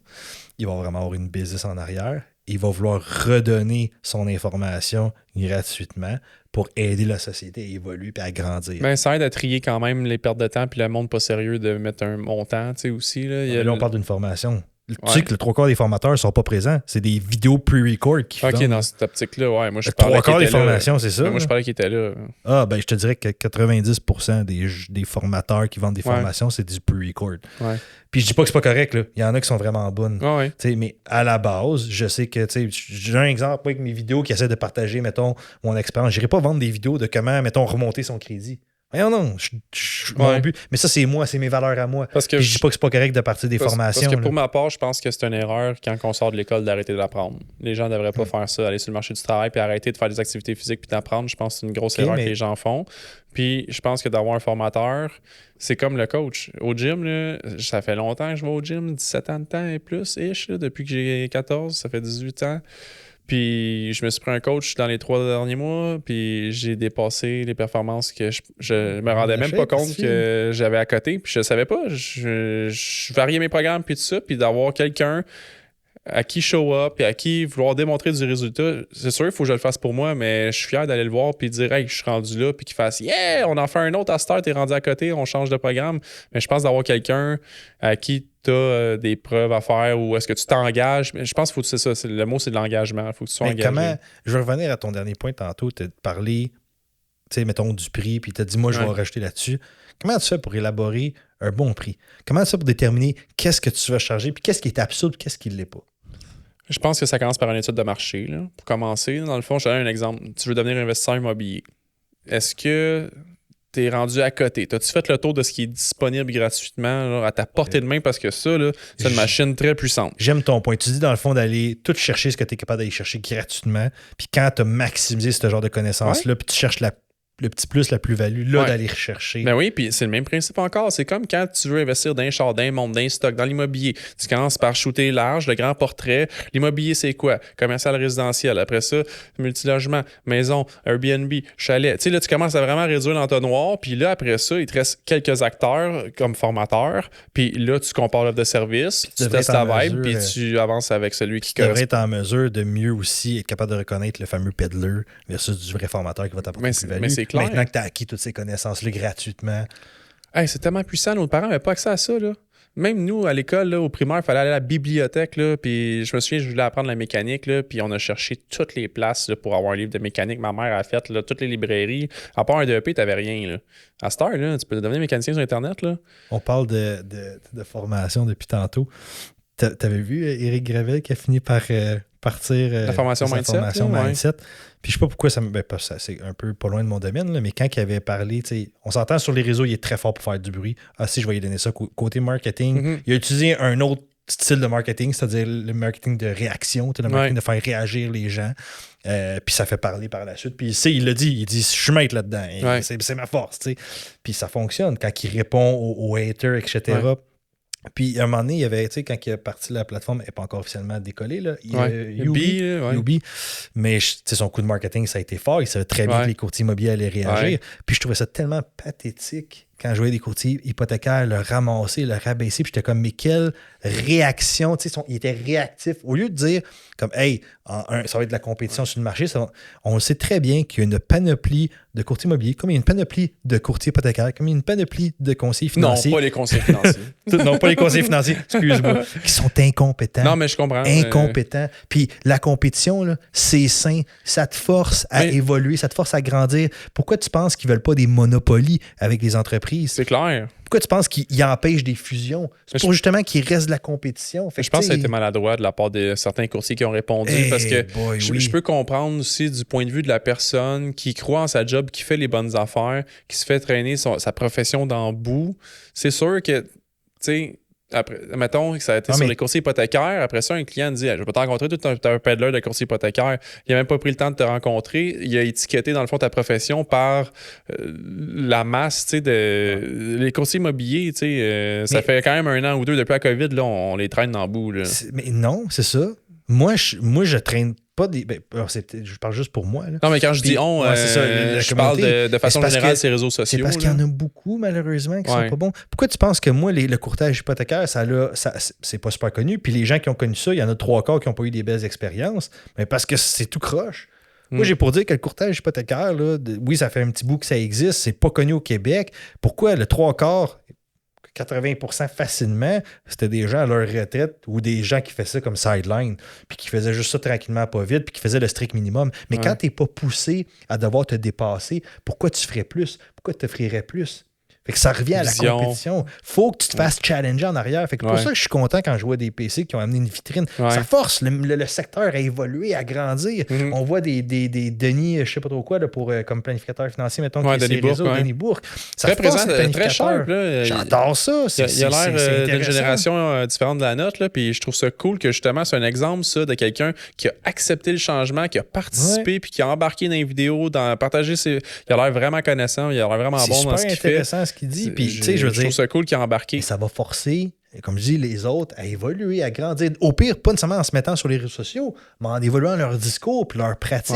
Fait que, le changement, c'est important puis c'est bon. Puis la compétition, c'est sain puis ça en prend. Mais ça prend des joueurs qui sont prêts à arriver puis rentrer dans la compétition. Comme exemple, Eric Revel avec Yubi. T'en as d'autres, des joueurs avec, mettons, PC. Avec Service Financier ULAB. Exact. On va les plugger. Mais tu sais, ça prend des joueurs comme ça qui osent venir faire shaker un secteur. Moi, je me rappelle quand j'étais avec ma famille dans les services financiers, c'était ça que j'arrêtais pas de dire. Je veux changer les façons de penser. Je veux changer la façon dont les gens travaillent. Mais tu sais, c'est... Fait que là, je veux changer. Il y avait quelqu'un qui me chuchotait dans l'oreille. Je veux changer comment ça fonctionne. Je veux vraiment comme... Quand je parlais, mettons, des services financiers, là, je te dévoile quelque chose. Là. Mais moi, j'ai toujours eu un rêve. J'arrête pas de chialer sur les banques. J'arrête pas de chialer sur les secteurs financiers. En large, là, j'ai des partenaires dans tout ça comme toi qui travaillent exceptionnellement. Mais à large, je trouve que le système banquier est archaïque au Québec, même au Canada, qui a une manière à changer. Moi, je l'avais déjà dit. On n'a pas eu de 2008 ici, par exemple. Non, parce qu'on est beaucoup plus sécuritaire, mais ça n'enlève pas le fait qu'on est archaïque. C'est clair. Et c'est mon rêve d'un jour partir une fucking banque. Mais moi, je pense qu'il y a des changements intergénérationnels qui se font, puis il y a des transitions entre les changements, mais quand il y a une génération qui débarque, je pense que les méthodes doivent changer, puis c'est clair. Là, on le voit par justement les signatures électroniques, les rendez-vous à distance. C'est déjà commencé, c'est enclenché. Je suis surpris à chaque fois de mes clients un peu plus âgés qui me disent « Ouais, moi, j'ai pas de trouble, je suis surpris. Rencontre Zoom, pas de problème. Je leur envoie des formulaires par courriel, pas de problème. » L'adaptation qui s'est faite, c'est incroyable. Ben, ça prend des gens qui sont impliqués et qui ont envie de mettre le temps. Au début, là, en 2020, moi, j'en ai aidé du monde là, à se connecter. Là, j'ai tout fait Skype, Teams, Zoom, name it. Là. J'ai appris un client, un moment donné, j'envoie ça il y a peut-être 70 ans, puis il n'était pas capable de me répondre par courriel. Hey, j'ai pas de problème, ça va me faire plaisir. J'ai pris 30 minutes pour lui montrer comment aller chercher le fichier, me répondre, renvoyer le fichier. Il était super content. Puis moi, j'étais bien content parce que je venais de me faciliter la job en tabarouette. Mais j'étais comme... Après ça, je me suis assis puis j'ai comme un nombre de gens qui auraient juste pas voulu faire ça. Je suis comme... Puis ça, c'est dans mon développement personnel. Là, je prends conscience un peu de ce que je fais comme réaction des fois. Puis j'étais comme, je suis content de l'avoir fait. C'est sûr que j'étais dans un bon mood aussi cette journée-là. Peut-être ça aurait été différent sinon. Mais non. D'un point de vue entrepreneur, là, vous voyez tout ça positivement? Tu sais, le fait que la COVID ait ramené tous les Zooms, tout le travail en ligne, vous voyez tout ça positivement ou au contraire, tu sais, mettons, j'ai vu des gens qui travaillaient dans des business puis ils ont carrément changé de job parce que tout était viré en ligne puis ils se sentaient tout seuls tout le temps à travailler à job, chez eux. Ça, je pense, on repart avec la culture d'entreprise. Une culture d'entreprise, ça se doit d'évoluer. Tu peux pas avoir la même culture qui reste tout le temps parce que autour de toi, tout change, tout évolue. Je crois aux deux. Je crois à la balance de moitié télétravail, moitié travail au bureau en équipe. Je vais être poche, là, mais moi, avoir, mettons, mon entreprise, j'aimerais ça que tout le monde soit au bureau. Je pourrais pas forcer tout le monde. C'est parce que t'as pas d'enfant forcer. Non, mais je pourrais pas forcer tout le monde à être au bureau. Mais c'est là où j'essaierais de trouver toutes les manières possibles pour rendre l'atmosphère tellement trippant, tellement comme... Je sais pas, tellement intéressant. Tu peux dans des événements de reconnaissance, dans des masterminds, dans des formations de croissance personnelle, tu invites un conférencier au bureau puis tu fais venir, mais c'est parce que je vais donner c'est très accommodant d'avoir un horaire flexible quand tu sauves la route. Je sais, mais moi, mettons, je vais donner mon point de vue à moi là-dessus. Puis c'est vraiment juste typique à moi. Je dis mes plus belles idées d'affaires au monde se sont concrétisées sur le coin d'un bureau ou sur le coin d'une porte. En jasant avec un collègue, en jasant avec quelqu'un. Ça, c'est moi personnellement. Fait que c'est sûr que si t'es chacun dans ton bureau, chacun chez eux, t'oublies ça. Moi, la façon dont avant même que le COVID arrive, quand on était avec la business familiale, là, nous autres, c'était pas compliqué. T'as un événement, t'as quelque chose peut-être chez le médecin, t'as même pas demandé la permission, tu vas juste nous dire, tu t'en vas. Tout de suite, ça va être octroyé. Ton enfant finit plutôt, good, vas-y. On donne notre confiance. Fais juste nous avertir que tu t'en vas, parce que faut qu'on sache t'es rendu où. Si t'es pas aux toilettes, ça fait 2 heures, t'es là, tu sais. Mais comme il n'y avait pas de trouble, vas-y. Fait que nous autres, c'est notre façon de dire, tu viens au bureau, mais s'il y a une urgence, tu as un rendez-vous médical, correct, travaille de la maison, fais-le. Mais sinon, tu sais, essaie d'être au bureau le plus souvent. Fait que c'était comme, avant même que le COVID arrive, on avait un concept de même. Mais ce que je trouvais intéressant, c'est que parce qu'on avait instauré une belle culture d'entreprise, parce qu'on amenait ça donnait le goût d'être au bureau, parce que c'était convivial, c'était le fun, c'était agréable. Mais en même temps, c'est ta job, c'est d'estimement. Les bureaux, c'est pas le fun. Tes collègues sont fatigants, puis l'atmosphère est maussade. Tu peux bien comprendre que tu as le goût d'être chez vous, tu sais. Moi non plus, je ne devrais pas être dans ce business-là. Fait que l'employeur, là, l'entrepreneur en haut, parce que je dis souvent entrepreneur aujourd'hui, c'est sa job de créer cette culture d'entreprise-là. On fait tirer une consultation gratuite avec PO pour ceux qui vont déterminer le nombre de fois qu'il y a des entrepreneurs dans le podcast aujourd'hui.